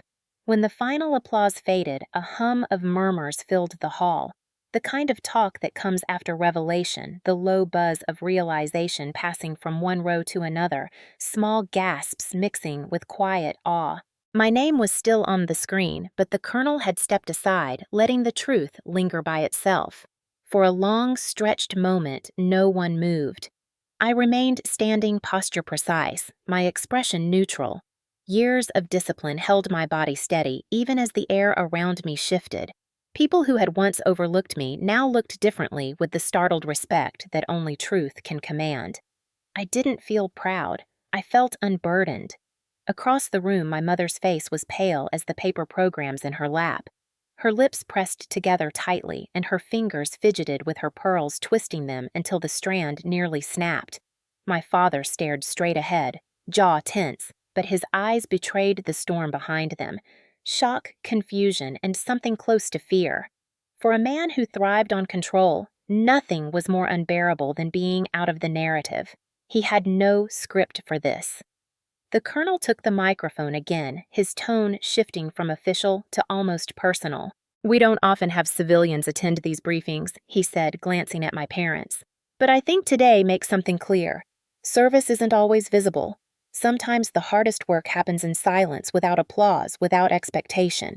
And sometimes he paused, that silence saves lives. He didn't need to say more. The words landed where they needed to. Every officer in the room straightened slightly. Every family member looked inward. I saw the ripple of understanding move through them, the realization that discipline and humility were their own kind of courage. He turned toward me. Captain Whitlock, he said, his tone soft but firm. You've reminded us all what leadership looks like when it's not for show. Thank you, sir, I said quietly. Permission to be dismissed. He nodded. Permission granted. I saluted, the gesture sharp and clean. Then I turned toward the exit, my boots striking the polished floor with steady rhythm. The sound echoed through the hall, each step measured deliberate final. As I reached the doors, I heard my name again, faint, almost uncertain. Dana. My mother's voice. I didn't turn immediately. When I did, I saw her standing halfway up from her seat, hands trembling slightly, eyes wide, with something between apology and disbelief. My father remained seated, staring at the stage, as if trying to erase what had just been shown. Dana, she repeated softly. We didn't know. Her voice cracked on the last word. You weren't supposed to, I replied. My tone was even not cruel, just factual. The words hung in the air like a verdict. If you'd known, you would have tried to take credit for it. Her face crumpled slightly, and for a moment I thought she might speak again, but the colonel's voice cut gently through the silence. Mr. and Mrs. Whitlock, he said from the front. Your daughter honors this uniform every day. You should know the Army stands proud of her, even if others took their time to. The statement was both shield and strike, delivered with the precision of a man who understood both command and justice. My father finally looked up, his expression tight. Colonel, with respect, he began trying to regain control of the situation. This isn't the place for family matters. The colonel regarded him steadily. You're right, he said. It's not. Which is why your daughter never brought them here. But it seems they followed her anyway. The hall was utterly still. Even the projector seemed to hum quieter. My father had no reply. I turned back toward the door, gripping my folder lightly, and walked out without another word. The cold December air outside hit my face like clean water. The parade ground was empty now, the chairs gone, the flags fluttering softly in the wind. Somewhere in the distance, a bugle played taps for a separate ceremony. Its haunting notes carried across the field, fading into the horizon. I stood still for a while, letting the chill wash through me. For the first time, silence didn't feel like something forced on me. It felt earned. Behind me, the doors opened again. Footsteps quick, hesitant. I didn't need to turn to know it was my father. Dana, he called out, his voice still carrying that tone of authority he used on everyone, even his own family. I faced him when he stopped a few feet away. You embarrassed us, he said quietly. You embarrassed your mother.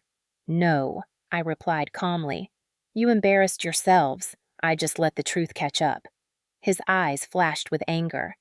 You think this makes you better than us? No, I said. It makes me free. He inhaled sharply like he wanted to argue but couldn't find the words. The wind caught the edge of his coat, flaring it slightly, and for a strange moment I saw how small he looked against the wide Texas sky. Years of arrogance couldn't make him bigger than the truth. I took a step closer. You used to say the army was for people with no options, I said. Turns out it's where I found mine. Then I saluted, not out of affection, but closure, turned and walked away. I didn't look back. Inside the hall, through the closing doors, I caught one last glimpse of my mother standing still, tears she would never acknowledge catching the light. The colonel stood beside her, speaking softly, one hand resting on her shoulder, not comforting, just grounding her in reality. The truth had done what years of argument never could. It had silenced them. As I crossed the courtyard toward the officers' wing, Grace Mendez appeared from the corridor, still in uniform, her expression a mix of shock and pride. I heard what happened, she said. Ross really laid it out.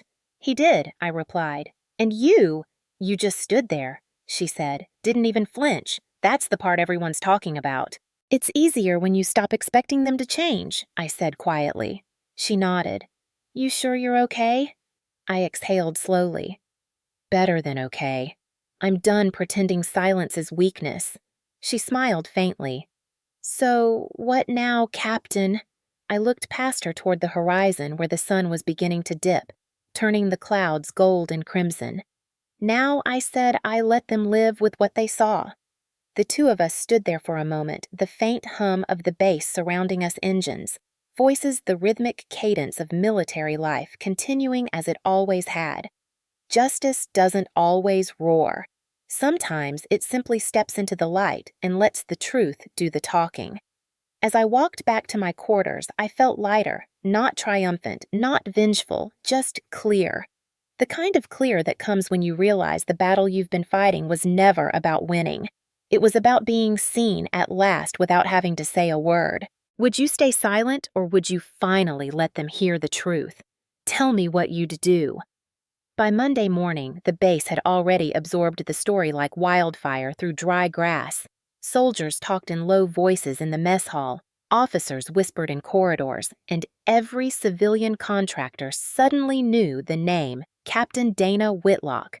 It wasn't gossip, not the cruel, speculative kind that comes and goes. It was admiration disguised as quiet curiosity.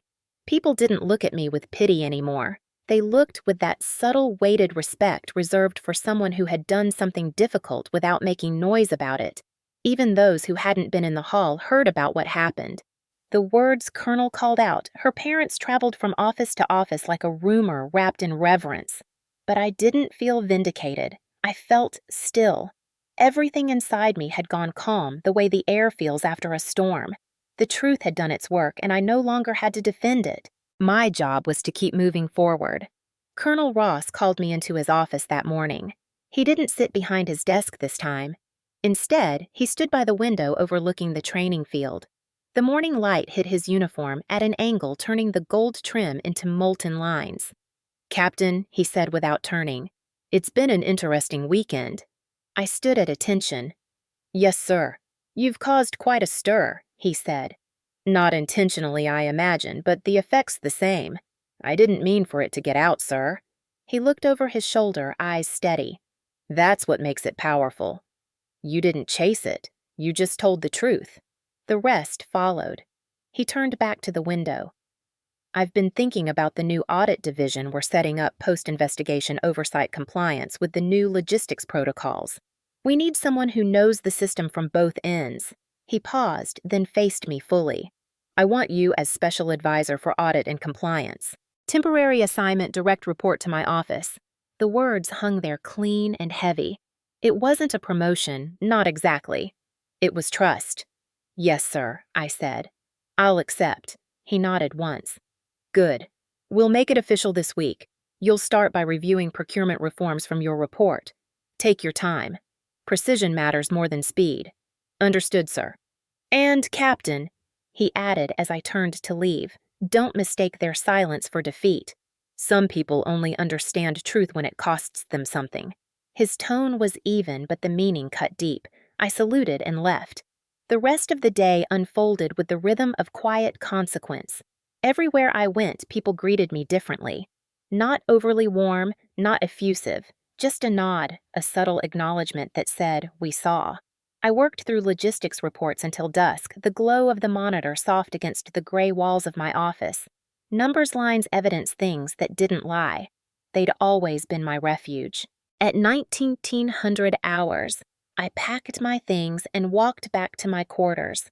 The sky outside was dimming to violet, and a soft breeze swept through the courtyard, carrying the faint sound of cadence calls from the training field. My phone buzzed when I reached my door. A message from my mother. "Dana, we didn't mean to embarrass you. We're proud now." I read it once, then again. The phrasing was perfect in its irony, proud now, not before. The kind of pride that only appeared after public validation. I stared at the screen thumb hovering, then locked the phone without replying. The quiet that followed wasn't loneliness. It was release. 10 minutes later, the phone rang. I didn't have to look to know who it was. I let it ring twice before answering. "Dana." My father's voice came through clipped and tight. "You need to fix this." Fix what I asked, my tone flat. "You let that colonel humiliate us in front of everyone. People at the club are talking. You made us look like fools." I leaned against the counter, closing my eyes. "I didn't make you say those things, Dad. You should have stopped him," he snapped. "You could have said something. You could have told them it was private." "It wasn't private," I said quietly. "It was truth." He went silent for a beat, then hissed, "You always have to have the last word, don't you? That's your problem."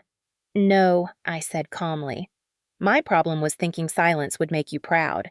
Turns out the only thing you respect is applause." The line was quiet. I could almost hear his breathing shift from anger to disbelief.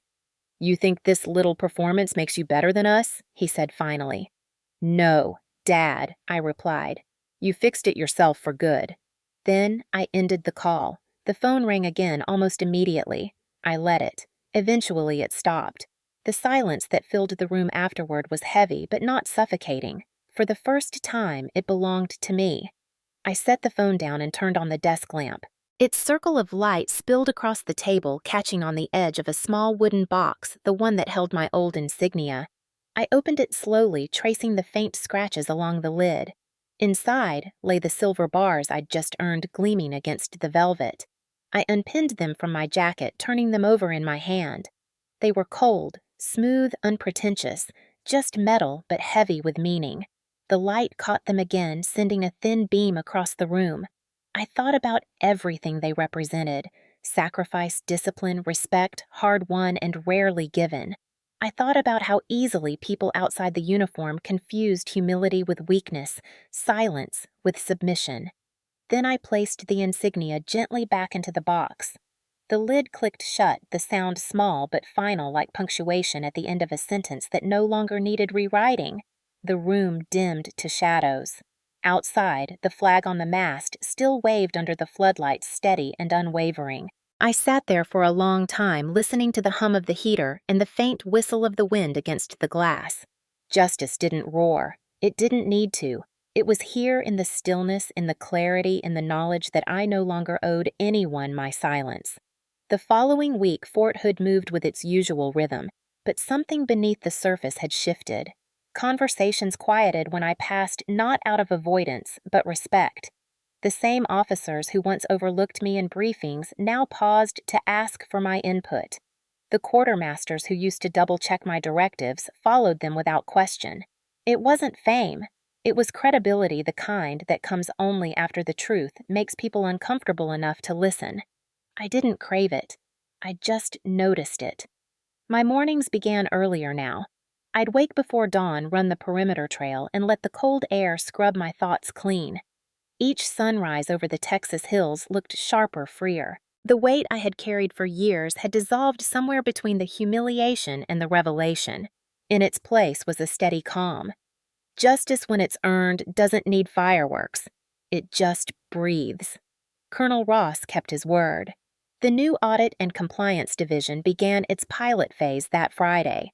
My new office overlooked the depot yard, the same place where months ago I had quietly uncovered the smuggling trail that nearly compromised the base.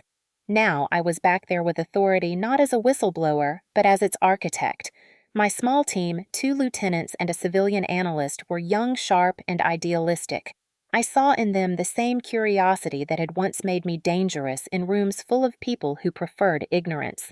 We spent hours cross-referencing old records, building digital tracking systems, tightening loopholes. It wasn't glamorous work, but it was clean, honest. Numbers don't lie. People do. Around noon, as I sorted through shipment manifests, a soft knock came on my door. Captain Whitlock. It was Lieutenant Mendez balancing 2 cups of coffee. "Figured you'd forget lunch again," she said, setting 1 cup on my desk. "Thanks," I said. "How's your team handling the new oversight protocols?" "Grumbling but learning," she replied with a grin. "Word around the base is the colonel called you the quiet storm." I raised an eyebrow. "Is that supposed to be flattering?" "It's meant with respect," she said. "People know what you did. And what you didn't do, especially that you didn't gloat." I wasn't raised to gloat. I said, the irony slipping through before I could stop it. She caught it but didn't press. "You know, Captain," she said, heading for the door. "Sometimes people need to see what humility looks like when it wins." I didn't answer. She left the door half open and the sound of distant drills filtered in boots, striking ground voices, counting cadence. The steady rhythm reminded me that the world keeps moving, no matter who's watching. That night, after another long day, I returned to my quarters. The box with my insignia still sat on the desk where I'd left it, the lid closed. I hadn't moved it since that night, and somehow that small wooden thing had become symbolic, a line drawn between past and present. My phone buzzed again. Another message. This time from an unknown number, though I recognized the tone instantly. "Your mother is upset at Red. You should call." She didn't mean what she said. I stared at the message until the screen dimmed. Then I typed back a single reply. "You don't unring a bell." I set the phone face down and poured a glass of water. The reflection in the window caught my attention, my own face steady calm, illuminated by the pale glow of the desk lamp. For years, I had tried to earn approval from people who only valued appearances. Now, I finally understood what my silence had bought me freedom. The next morning, I received an official memo from headquarters confirmation of my new position effective immediately. The closing line read, "Your continued discretion and integrity reflect the highest standards of military service." I printed it and pinned it to the corner of the corkboard above my desk. Not as a trophy, but as a reminder. When truth stands alone, it doesn't need applause, it just needs to endure. That weekend, I drove off base for the first time in weeks. The open Texas highway stretched out before me wide and endless. I didn't have a destination, just direction. Somewhere past Killeen, I stopped at a small diner, a place where the walls were lined with old military photos and the smell of coffee and bacon lingered like comfort. The waitress poured my cup full without asking.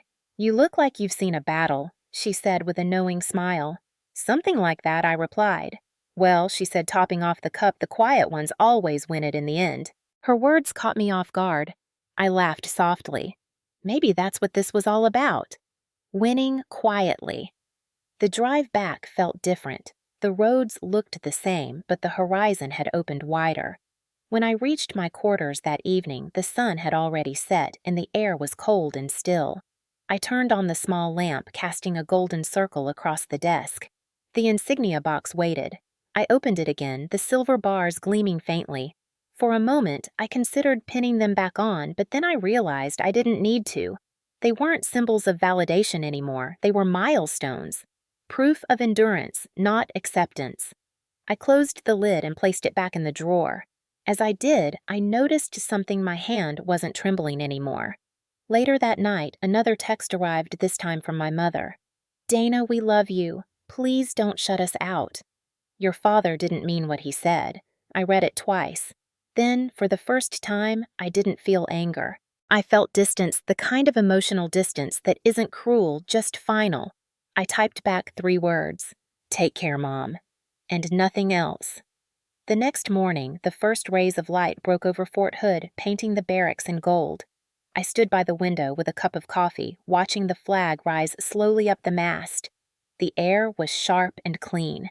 Below, soldiers began forming ranks for morning drill. The bugle called out across the base, clear and steady. I stood at attention instinctively, my hand rising to my brow. It wasn't ceremony, it was habit. It was respect. When the last note faded, I lowered my hand and took a deep breath. The world was quiet again, but not the same kind of quiet I used to fear. This silence wasn't isolation. It was order restored. It was clarity. I sat back at my desk and opened a new report. Work awaited, and that was enough. I didn't need their apology or their pride or their approval. I had the truth, and that finally was more than enough. Outside, the flag caught the wind and unfurled fully bright against the blue sky. I watched it for a long time before whispering to no one in particular. Some things don't need fixing. They just need light. Then I turned back to the task at hand, pen steady in my fingers, the sound of pages turning mixing with the rhythm of a bass that had learned at last who I really was. The fallout was over. What remained was peace, cold, honest, earned. By February, winter had softened over Fort Hood, but the wind still carried that faint metallic chill that seeps through the seams of your uniform. The mornings came quieter now, slower, less rigid than they used to. My new role in the audit division had settled into rhythm meetings, oversight, endless files of procurement trails that had to be checked twice, sometimes 3 times. It was meticulous work, the kind that never made headlines but kept the Army running honestly. I liked that kind of quiet. It made sense. It didn't demand emotion. It demanded precision. Justice I'd learned wasn't dramatic. It was detailed. On the first Monday of February, I was reviewing quarterly expenditure summaries when my phone buzzed against the desk. The number wasn't saved, but the area code was familiar. Dallas. I hesitated before answering, already sensing what this would be. Dana, came the voice, shaky but recognizable. Cameron, my brother, the golden child, the one who had laughed loudest at Thanksgiving. Cameron, I said evenly, eyes still on the spreadsheet. It's been a while. Yeah, he exhaled. Too long, I guess. Listen, I wouldn't call unless it was important. I didn't respond. I let the silence stretch. He'd always been uncomfortable with silence. It's Mom, he said finally. She had a stroke last week. The words didn't land the way he expected. They didn't shatter anything. They just fell dull and heavy. I set the pen down slowly. Is she stable? She's home now, he said. But Dad's overwhelmed. The hospital bills are piling up. Insurance doesn't cover everything. He's asking if you could help out. My first reaction wasn't anger. It was disbelief, not at the audacity of the request, but at the predictability of it. I had known, deep down, that one day they'd call. Not to apologize, not to understand, but to collect. That was the pattern. How much? I asked, my tone neutral. About 40 grand, he said too quickly, as if rehearsed. We'd pay you back, Dad said. Stop, I interrupted softly. You don't have to pitch me, Cameron. I know exactly what Dad said. He went quiet. On the other end of the line, I could hear traffic, the faint honk of horns, maybe the hum of his car's engine. "You don't understand," he said finally. "He's different now. Mom's condition. It's humbled him. He regrets what happened." I almost laughed, not cruelly, but in that tired way people do when they've run out of surprise. "No, Cameron. He regrets losing control. There's a difference." He tried again. "Look, we're family. I know things were said, but this isn't the time to hold grudges." I leaned back in my chair, letting my gaze drift to the window. Outside, soldiers were lining up for formation, their movements crisp, synchronized, purposeful. "You're right," I said. "It's not the time for grudges. It's the time for accountability." "So you'll help?" "I already have," I said. "Every year. It's called taxes." There was a pause, the kind that hums with disbelief before turning into anger. "Are you serious?" he said, voice rising. "Dana, this is Mom we're talking about. I know exactly who we're talking about," I replied calmly. "The woman who laughed when Dad called me a disappointment in uniform. The one who told me to apologize for embarrassing them in public. I remember her very well." "She's sick," he said, desperation creeping in. "You can't hold that against her." "I'm not," I said quietly. "I'm holding her accountable for every moment she didn't hold him accountable." He went silent again. I could almost hear him breathing short, uneven. "You've changed," he said finally. "Yeah," I said. "The Army has that effect." "You sound cold," he muttered. "Maybe. But I'm still standing, and that's more than you expected of me, isn't it?"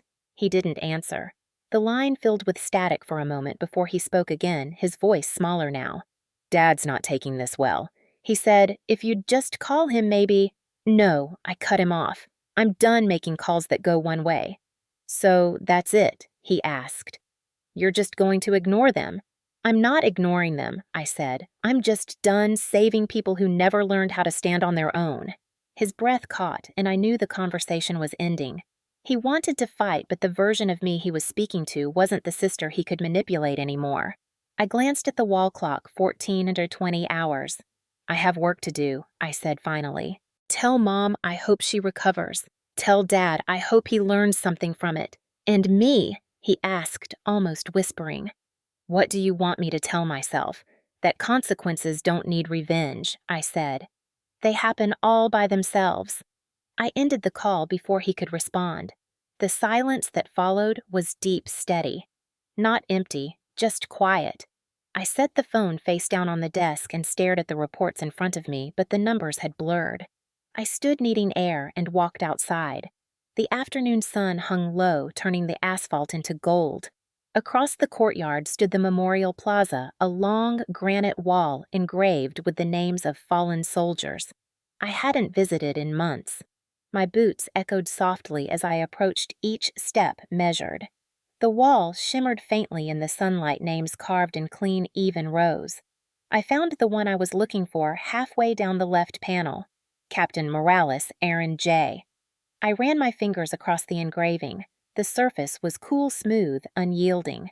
Morales had been the one who taught me my first real lesson in command.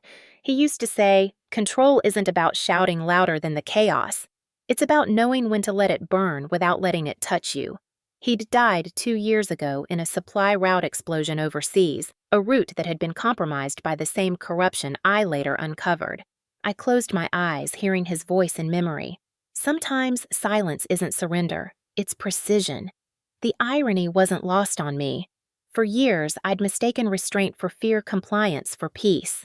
But standing there in the golden light, I realized the truth. Silence, when chosen, is power.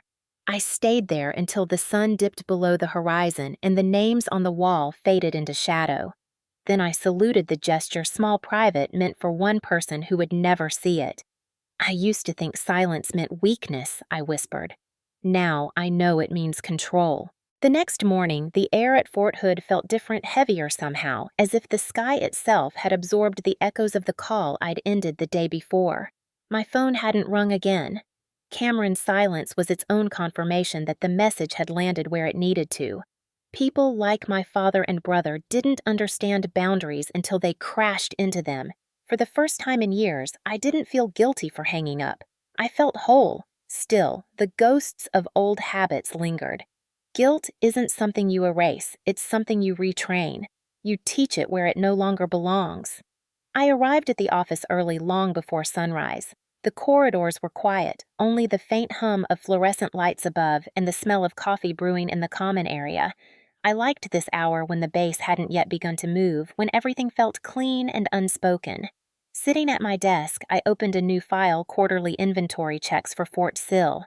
My fingers moved through the spreadsheets automatically, the rhythm of data and verification soothing in its simplicity. Numbers were honest companions. They never lied, never demanded affection, never punished truth. Around 0730, Lieutenant Mendez stopped by, knocking softly before peeking her head in. "You're in early again," she said, holding a steaming mug. "I figured you'd be sleeping in after yesterday." "Didn't need it," I said. "Coffee." "Already on my second cup." She grinned, setting the mug on my desk anyway. "You know most people would have celebrated after a conversation like that. Closure's supposed to feel lighter."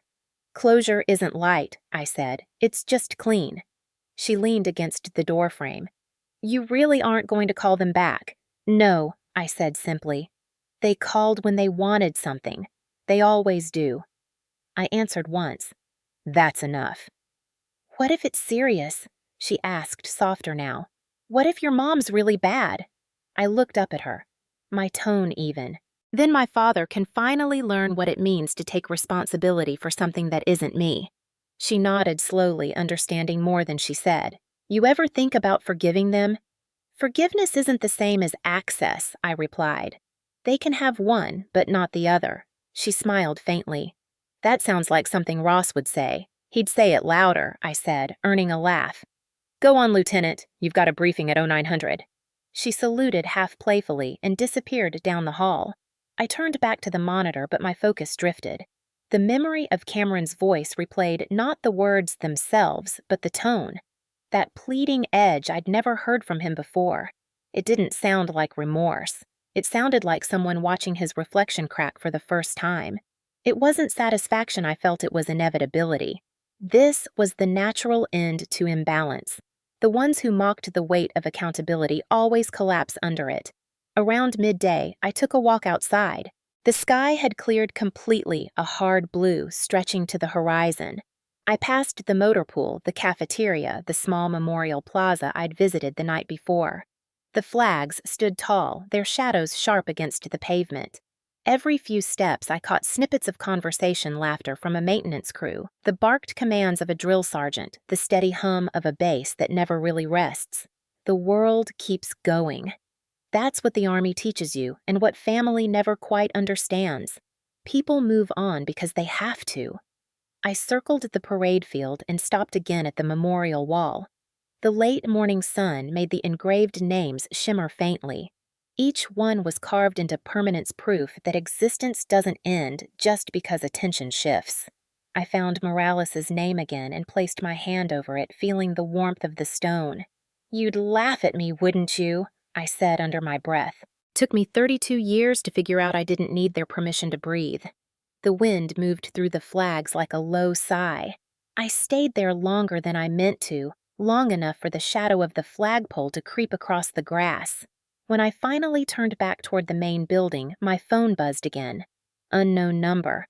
I almost didn't answer, but habit won. "Captain Whitlock," I said. There was a pause before a voice came through, low and uneven. "My father." "Dana," he said quietly. "Your brother told me you wouldn't talk to him." I kept walking. He was right. "Listen," he said, forcing composure. "I'm not calling to argue." "Good," I said, "because that would be short." "Your mother's not doing well," he continued. "The doctors say she needs rehab. It's expensive." "I'm sure it is." "Dana, please." The word hung strangely on his tongue, foreign and uncomfortable. "I know we've had our differences, but your mother's scared. She keeps asking for you." "Does she remember what she said at my ceremony?" I asked quietly. "Does she remember laughing when I was being humiliated?" "That was a misunderstanding," he said too quickly. "You're twisting it." "I'm not twisting anything," I replied. "You did that yourselves." He exhaled sharply. You sound just like your colonel. Thank you, I said. He knows how to lead. This isn't leadership, he snapped. This is cruelty. No, Dad, I said calmly. This is consequence. You just don't recognize it because it isn't about you anymore. There was silence. Then, in a voice almost small, he said, So you're not going to help? I have helped, I said again, exactly as I had with Cameron. Every year, every paycheck. I fund the system that takes care of people who take responsibility. You could try it sometime. He made a strangled noise, half laugh, half disbelief. You're punishing your mother to prove a point. No, I said, my voice lowering. I'm teaching you both that points don't matter when the lesson was free the whole time. Another long silence. I could hear his breathing ragged and uneven. You're going to regret this, he said finally. No, I said. I already regret letting it take this long. Then I ended the call. I stood still for a long moment, phone still in my hand, the sunlight cutting sharp lines across the pavement. The wind had picked up again, carrying the faint scent of pine and exhaust from the motor pool. The weight of the conversation didn't crush me, it clarified me. The version of me that used to chase their approval was gone, buried under layers of discipline and time. I slipped the phone back into my pocket and looked once more at the memorial wall. Morales's name caught the light again, steady and unflinching. You were right, I murmured. Sometimes silence is the cleanest sound. As I turned to leave, a group of new recruits marched past, their voices blending in cadence, left, right, left, right. Their rhythm was exact, their focus absolute. I watched them for a moment, then whispered the last thing Morales had ever told me. Never let noise decide what matters. That night, as the base lights flickered on, I sat alone at my desk writing my end-of-quarter report. Each sentence was sharp, factual, precise. When I finished, I signed my name, closed the folder, and turned off the lamp. Darkness filled the room except for the faint glow from the window, the light from the flagpole outside. I stood, looked at it one last time, and whispered, Control isn't cold, it's clarity. Then I walked out, leaving only silence behind. The morning came soft and golden, the kind of Texas dawn that glowed instead of rising. A thin veil of fog still clung to the fields beyond Fort Hood, but the sky above was already turning from gray to pale amber. I was up before reveille, lacing my running shoes with practiced precision, the motion slow, steady, almost ritualistic. The air was cool enough to sting a little when I stepped outside, but it felt clean like a reset. The base was quiet, save for the distant hum of a maintenance truck and the rhythmic flapping of the American flag over the parade field. I started my run along the perimeter trail, the ground still damp from last night's dew. Each step struck in rhythm with the sound of my breath. In, out, in, out. It wasn't about speed anymore. It was about presence. With each lap, I let the weight of the last few months settle into something softer, something final. The shame, the anger, the heartbreak, they'd all done their work. They'd carved away what didn't belong. Now all that was left was clarity. The path curved past the training grounds where a new group of recruits was assembling. Their voices echoed through the cold air, shouting cadence with the kind of energy only the new and untested possess. I smiled faintly. They reminded me of myself, at 22, bright-eyed, eager to prove unaware of the quiet wars that wait beyond the battlefield. At the halfway mark, I slowed to a jog, then stopped near the overlook that faced east. The sun had cleared the horizon completely, now pouring light over the base. It caught the metal rooftops, the antennas, the watchtower windows, turning every hard surface to gold. I stood there for a long time, breathing it in. This was peace, not the kind found in silence, but the kind earned after surviving noise. When I returned to my quarters, the light was streaming through the blinds, landing squarely on the desk where my old insignia sat. The silver bars caught the sun and sent a faint beam across the room, slicing the air like a blade. I picked them up, weighing them in my hand. They felt lighter than before, though nothing about them had changed. Maybe I had. I placed them back on the desk beside my open laptop. The cursor blinked patiently on the last page of my final report for the Audit Division, a 6-month review detailing new procurement systems, ethics training implementation, and the measurable reduction of supply discrepancies. It was everything I'd spent the past year building, everything that mattered. I typed the closing paragraph carefully. Integrity is not a destination, but a maintenance act. Like any system, it requires vigilance, humility, and the courage to correct even when correction is uncomfortable. Then, below the signature line, I typed Captain Dana Whitlock Audit and Compliance Division, Fort Hood, Texas. I read it twice before hitting save. The quiet click of the keyboard felt like closure. A soft knock sounded at the door. "Come in," I said without looking up. The door creaked open and a familiar voice filled the space. "I should have known you'd be working instead of celebrating." I turned. Colonel Ross stood in the doorway, hands behind his back, his uniform immaculate as always. "Old habits, sir," I said, smiling slightly. "You've got a gift for understatement," he said, stepping inside. "May I?" "Of course." He glanced around the room before his gaze landed on the insignia on the desk. He nodded toward them. "You keeping those there on purpose?" "They remind me that everything has weight," I said, "even small things." He smiled faintly. "You handled that better than most generals I know." I shrugged. "Experience has a way of refining composure." "That's not what I mean," he said, tone gentler now. "You didn't retaliate. You didn't chase approval. You just did the job. That's leadership most people never learn." I looked down at my hands. "Sir, some wars aren't fought overseas." His expression softened. "No," he said. "Some are fought across dinner tables under the weight of expectations in rooms where no one salutes. Those are the ones that shape you." For a moment, neither of us spoke. The hum of the heater filled the silence between us. Finally, he said, "I read your report. Thorough as always. You'll make a damn good major when the time comes." I smiled faintly. "I didn't write it for promotion." "I know," he said. "That's why you deserve one."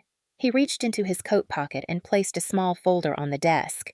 "Recommendation letter. You'll need it eventually." "Thank you, sir," I said, my throat tightening slightly. "It's just paper," he said, turning to leave. "But so is history. It's what we write on it that counts." I watched him go, the echo of his boots fading down the hallway until the sound was swallowed by the quiet hum of the bass.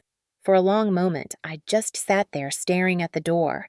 The morning light had shifted slightly, landing now on the corner of my uniform where the army patch sat, sewn above the pocket, faded worn but still strong.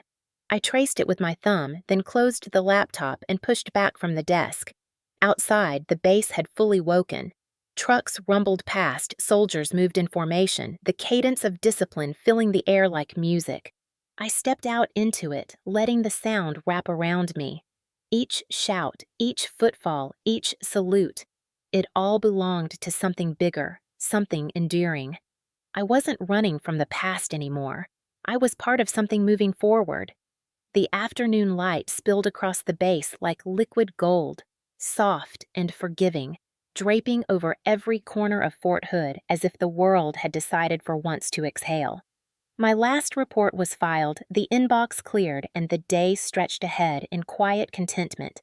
For the first time in what felt like years, I had nowhere urgent to be, no crisis to fix, no expectations to meet. I walked slowly toward the main courtyard, the gravel crunching beneath my boots, the familiar rhythm of the bass humming in the distance, training drills, laughter from the mess hall, the faint bark of an order carried on the wind.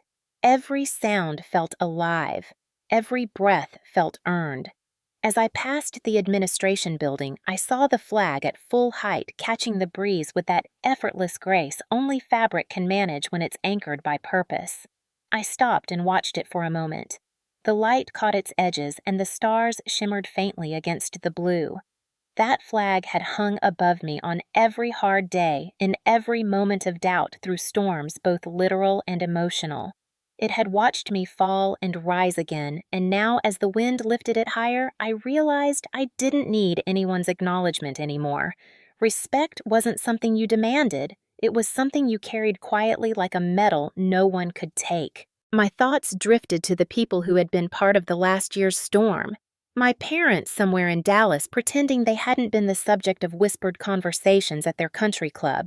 My brother Cameron probably buried in work to make himself forget the call that hadn't gone his way. And me standing here unburdened. Their silence had once haunted me. Now it was just weather something to observe, not fight. As the sun dipped lower, I wandered toward the far end of the base where the training fields gave way to open land. The scent of dust and pine filled the air. Near the fence line stood a small bench facing west, a quiet spot Morales used to sit when we were deployed stateside. It had become my place since he'd gone. I sat down the bench, cool under my hands, and watched the light change. The horizon was a slow fire orange bleeding into gold, then deepening into the dusky pink of early evening. Somewhere a bugle sounded taps for another ceremony. Its echo reached even here, wrapping the base in solemn reverence. I listened until the last note faded, lingering in the air like breath. In that moment, I understood what peace really meant. It wasn't the absence of conflict. It was the ability to stand inside it untouched. I pulled a small notepad from my jacket pocket, flipping to the last page. For months, I'd been keeping a list, a quiet ritual of lessons learned, reminders to my future self. The page before me was mostly full, but I added one final line. You cannot control what people see. You can only live so clearly that they can't deny it anymore. I read it twice, then closed the notebook and set it beside me. The sun had nearly vanished now, leaving only a warm glow along the horizon. The base lights flickered on in response, lining the walkways like a constellation pulled to earth. It struck me how order and beauty often coexisted here without anyone noticing the symmetry of the barracks, the cadence of boots in motion, the shared understanding that everyone had a role to play. It reminded me of something Colonel Ross once said, "Discipline isn't restriction, it's freedom with structure." I hadn't understood it fully then. I did now. Discipline wasn't about control, it was about peace through purpose. A jeep passed on the road behind me, headlights washing briefly over the ground before fading into the distance. I sat until the world went quiet again, until the only sound was the whisper of wind through dry grass. Then I stood, brushed off my uniform, and began walking back toward the courtyard. The night had deepened to indigo by the time I reached the flagpole. The flag still waved above me, steady and strong, illuminated by a single spotlight. I stopped beneath it and looked up. The stars above it seemed to shimmer in agreement, scattered across the sky like promises kept.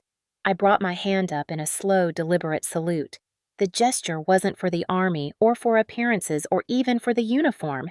It was for everything that silence had taught me, for every moment I hadn't broken every truth I'd carried until it spoke for itself.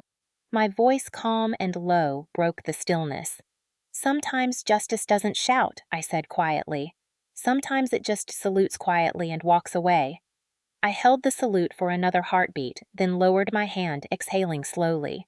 The air was cold but clean. Behind me, the base lights hummed softly, the endless machine of duty still turning. And for once, I didn't feel like a part of the machinery, I felt like the proof it worked. I walked back to my quarters, my steps unhurried, the gravel steady beneath me. Inside the small room greeted me with warmth and stillness. My insignia still lay on the desk, catching the faint lamplight. I picked them up one last time, not with nostalgia, but with gratitude. Then, with quiet precision, I placed them in the velvet box, closed the lid, and set it in the drawer. My reflection in the window met my gaze, calm, unflinching, no longer searching for permission. I smiled faintly, the smallest gesture of acknowledgement to the person I had become. When I turned off the light, the room went dark except for the faint glow from the window, the reflection of the flag still waving outside. That was enough. The story was finished, not because it had ended, but because it no longer needed to be told. Have you ever had to earn respect the hard way? Tell me your story and don't forget to subscribe for more truths like this. A year later, Washington, D.C. looked nothing like Texas, but the air still carried that same sharp edge of discipline. The city moved with precision, convoys threading through traffic uniforms, flashing in rhythm, everything built around function and control. It suited me. By early 2025, I had settled into my new post at the Pentagon, serving as a senior inspector for the Department of the Army's Office of Oversight and Compliance. My badge opened doors that used to intimidate me, but the truth was, nothing about authority impressed me anymore. It was only as powerful as the integrity behind it. The halls here smelled of coffee and polished ambition, and though the stakes were higher, the politics were the same. People still whispered, power still played its games. The difference now was that I no longer needed to win them. I'd already fought the only war that mattered, the one against silence, and the silence had surrendered. My office overlooked the Potomac. Mornings I'd watch the first light creep across the river, painting the water in gold, the same color the Texas sun used to leave on the barracks roof. The city woke slowly, like it was remembering itself. I liked that. I arrived before most people, as always reviewing files, writing reports, ensuring the systems meant to hold the Army accountable actually worked. Every signature I verified, every irregularity I corrected. It all felt like another small act of justice. Not the loud cinematic kind, but the quiet sort that ripples. I never told anyone at work about the ceremony at Fort Hood.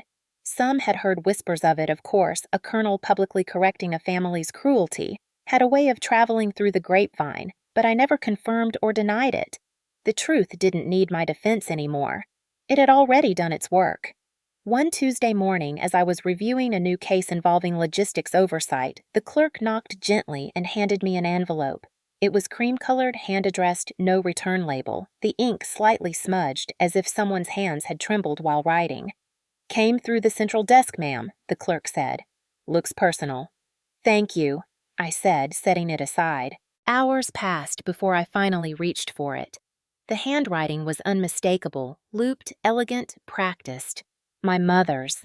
I turned the envelope over, hesitated, then slid a finger under the flap and unfolded the single sheet of paper inside.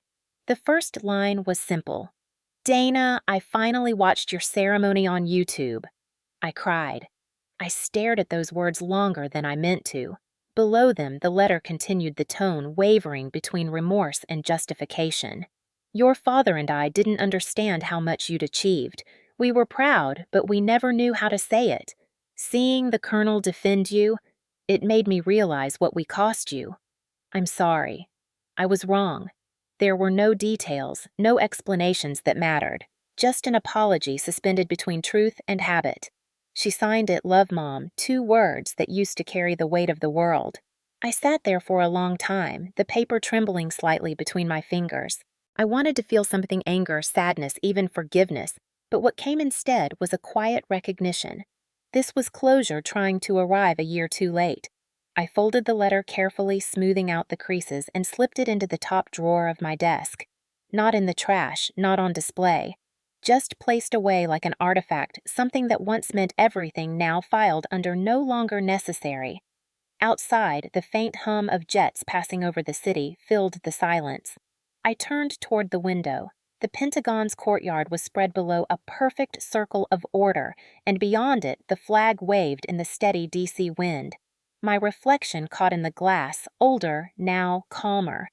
The lines around my eyes deeper but not weary. Just earned. I thought of the girl who once begged for approval at a dinner table, who measured her worth in other people's comfort. She was gone, but not forgotten. She was the foundation under the woman who now stood here unshaken. The Army had taught me how to lead, but life had taught me something deeper, that peace doesn't come from victory. It comes from refusal. The refusal to bend where you should stand. The refusal to stay silent when truth has a voice. My phone buzzed once, an email reminder for a briefing at 1600. I picked up my pen and returned to my work. Routine was my solace now. Each report I wrote, each standard I enforced, it was all part of a larger echo of what I'd once fought for in silence. Sometimes justice doesn't roar. Sometimes it whispers through the quiet clicking of a keyboard in a windowed office overlooking a city built on accountability. As the afternoon faded, the sunlight turned the Potomac into glass. I paused again, gazing at it, watching a single gull cut through the reflection before disappearing into the distance. The peace that settled over me wasn't triumph. It was acceptance, the kind that didn't ask for witnesses, the kind that finally let you stop proving. When the clock struck 5, I locked the drawer with the letter inside, turned off the lamp, and walked out into the corridor. The polished floors mirrored the overhead lights, long and white and endless. I walked with steady steps, each echo following me down the hall, not heavy anymore, just real.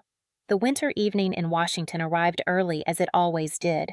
By 5, the sky outside my office window had already surrendered to indigo, and the reflection of the Pentagon's lights shimmered across the river like a living constellation. I stood there for a moment, the faint hum of distant traffic merging with the rhythmic pulse of the city steady grounded alive.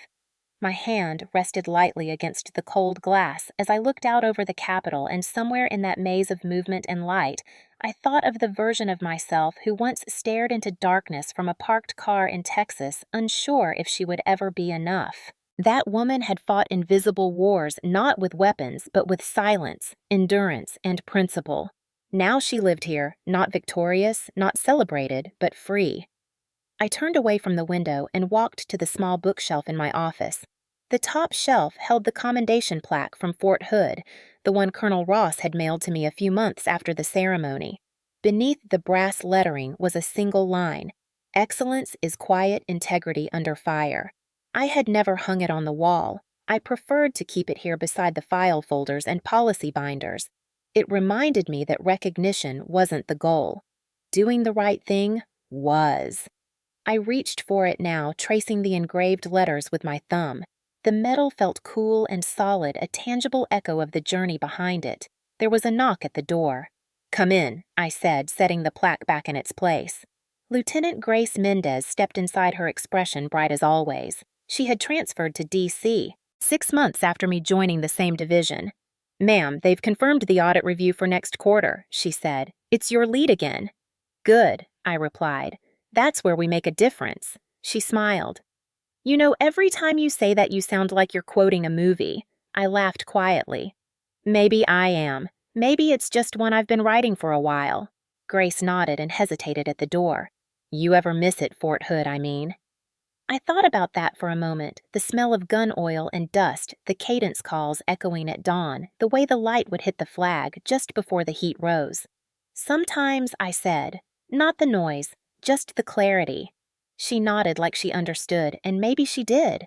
When she left the room, felt still again. I sat at my desk, the city lights flickering below, and reached for my notebook, the same one I used to carry on base. The pages were nearly full now. I flipped to the last blank one and wrote, "Legacy isn't about who remembers you.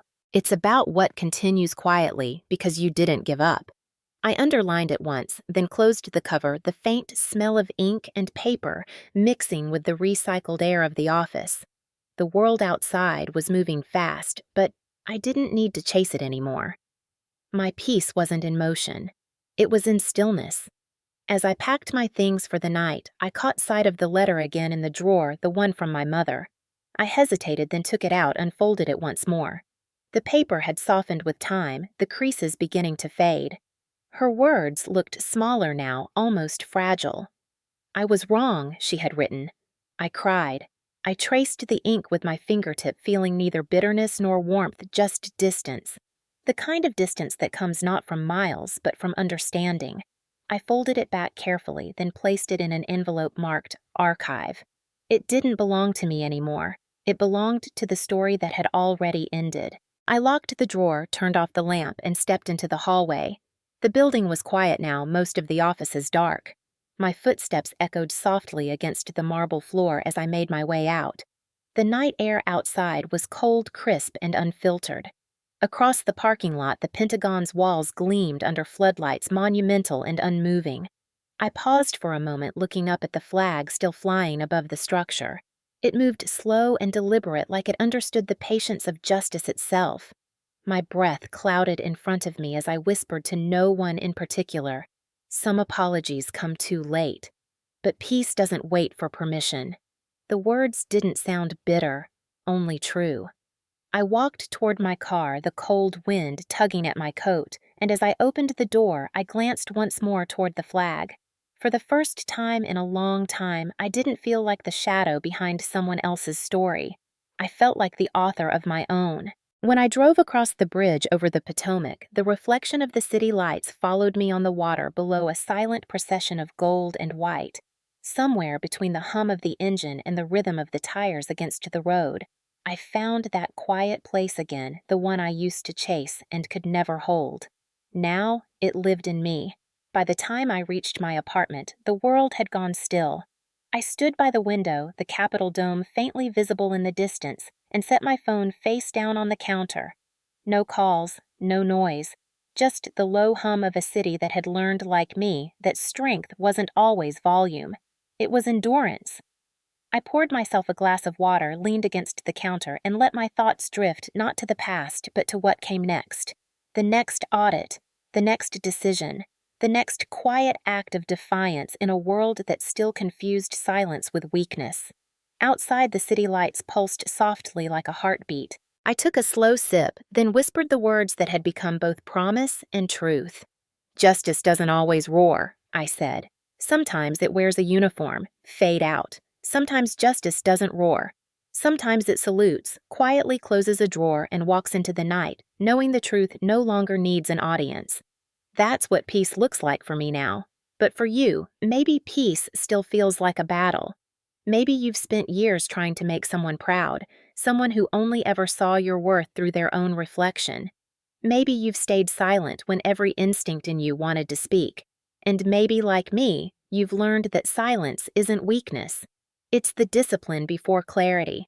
If you've ever been mocked by the people who should have been proud of you, if you've ever stood in a room where your achievements were treated like accidents, if you've ever had to smile while they laughed at something you bled for, then you know what it means to fight wars no one else can see. You know how heavy, invisible battles can feel. The truth is, sometimes the most painful wars happen at the dinner table, not on the battlefield. They happen in the quiet corners of family photos where approval becomes currency and love has conditions. For some of us, surviving that is harder than any deployment, any mission, any training exercise, because no uniform prepares you for betrayal that shares your last name. But here's what I want you to remember. Every scar has a ledger. Every humiliation, every dismissal, every moment you were treated as less, they all add up. And one day, the balance turns. Maybe not in applause, maybe not with forgiveness, but in understanding. That's when you stop chasing their respect and start living your truth. That's when justice stops being a headline and becomes a heartbeat. When I wrote this story, it wasn't just about a promotion ceremony. It wasn't about rank or medals or even revenge. It was about something quieter, something older, the right to stand without apology, the right to let your silence say more than their noise ever could. I learned that the most powerful revenge isn't destruction. It's evolution. It's building a life so steady, so unshakable, that their mockery becomes irrelevant background noise. And if you're watching this right now, maybe that's your season too. Maybe you're standing at the edge of your own promotion, your own turning point. Maybe you've done everything right, worked hard, stayed loyal, carried the weight for everyone else, and still, someone you love makes you feel small. Let me tell you this, your worth is not a vote. It doesn't need consensus. It doesn't disappear because they can't see it. What matters is that you keep showing up for yourself even when no one claps. What matters is that you build your legacy not out of revenge, but out of clarity, out of the unshakable truth that you earned every inch of your life. You owe them nothing but the example of what it looks like to rise anyway.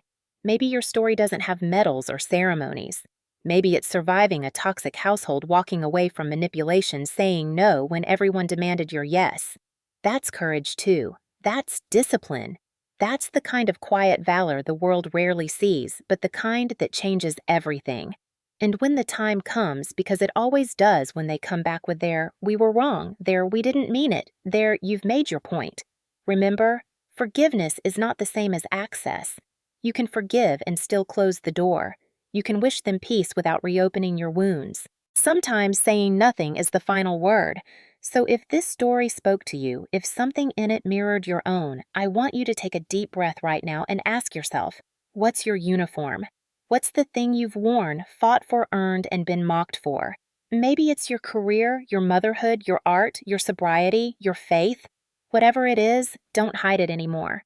Don't shrink it so others feel tall. The people who try to make you smaller only prove how limited their view is. You don't owe anyone your silence. You owe yourself peace. And sometimes peace requires distance. Sometimes justice is just walking away without looking back. If you've ever faced that moment, if you've ever had to choose between keeping the peace and keeping your self-respect, tell me your story in the comments. I want to hear where you are, what battles you've fought quietly, what truth you've had to stand in.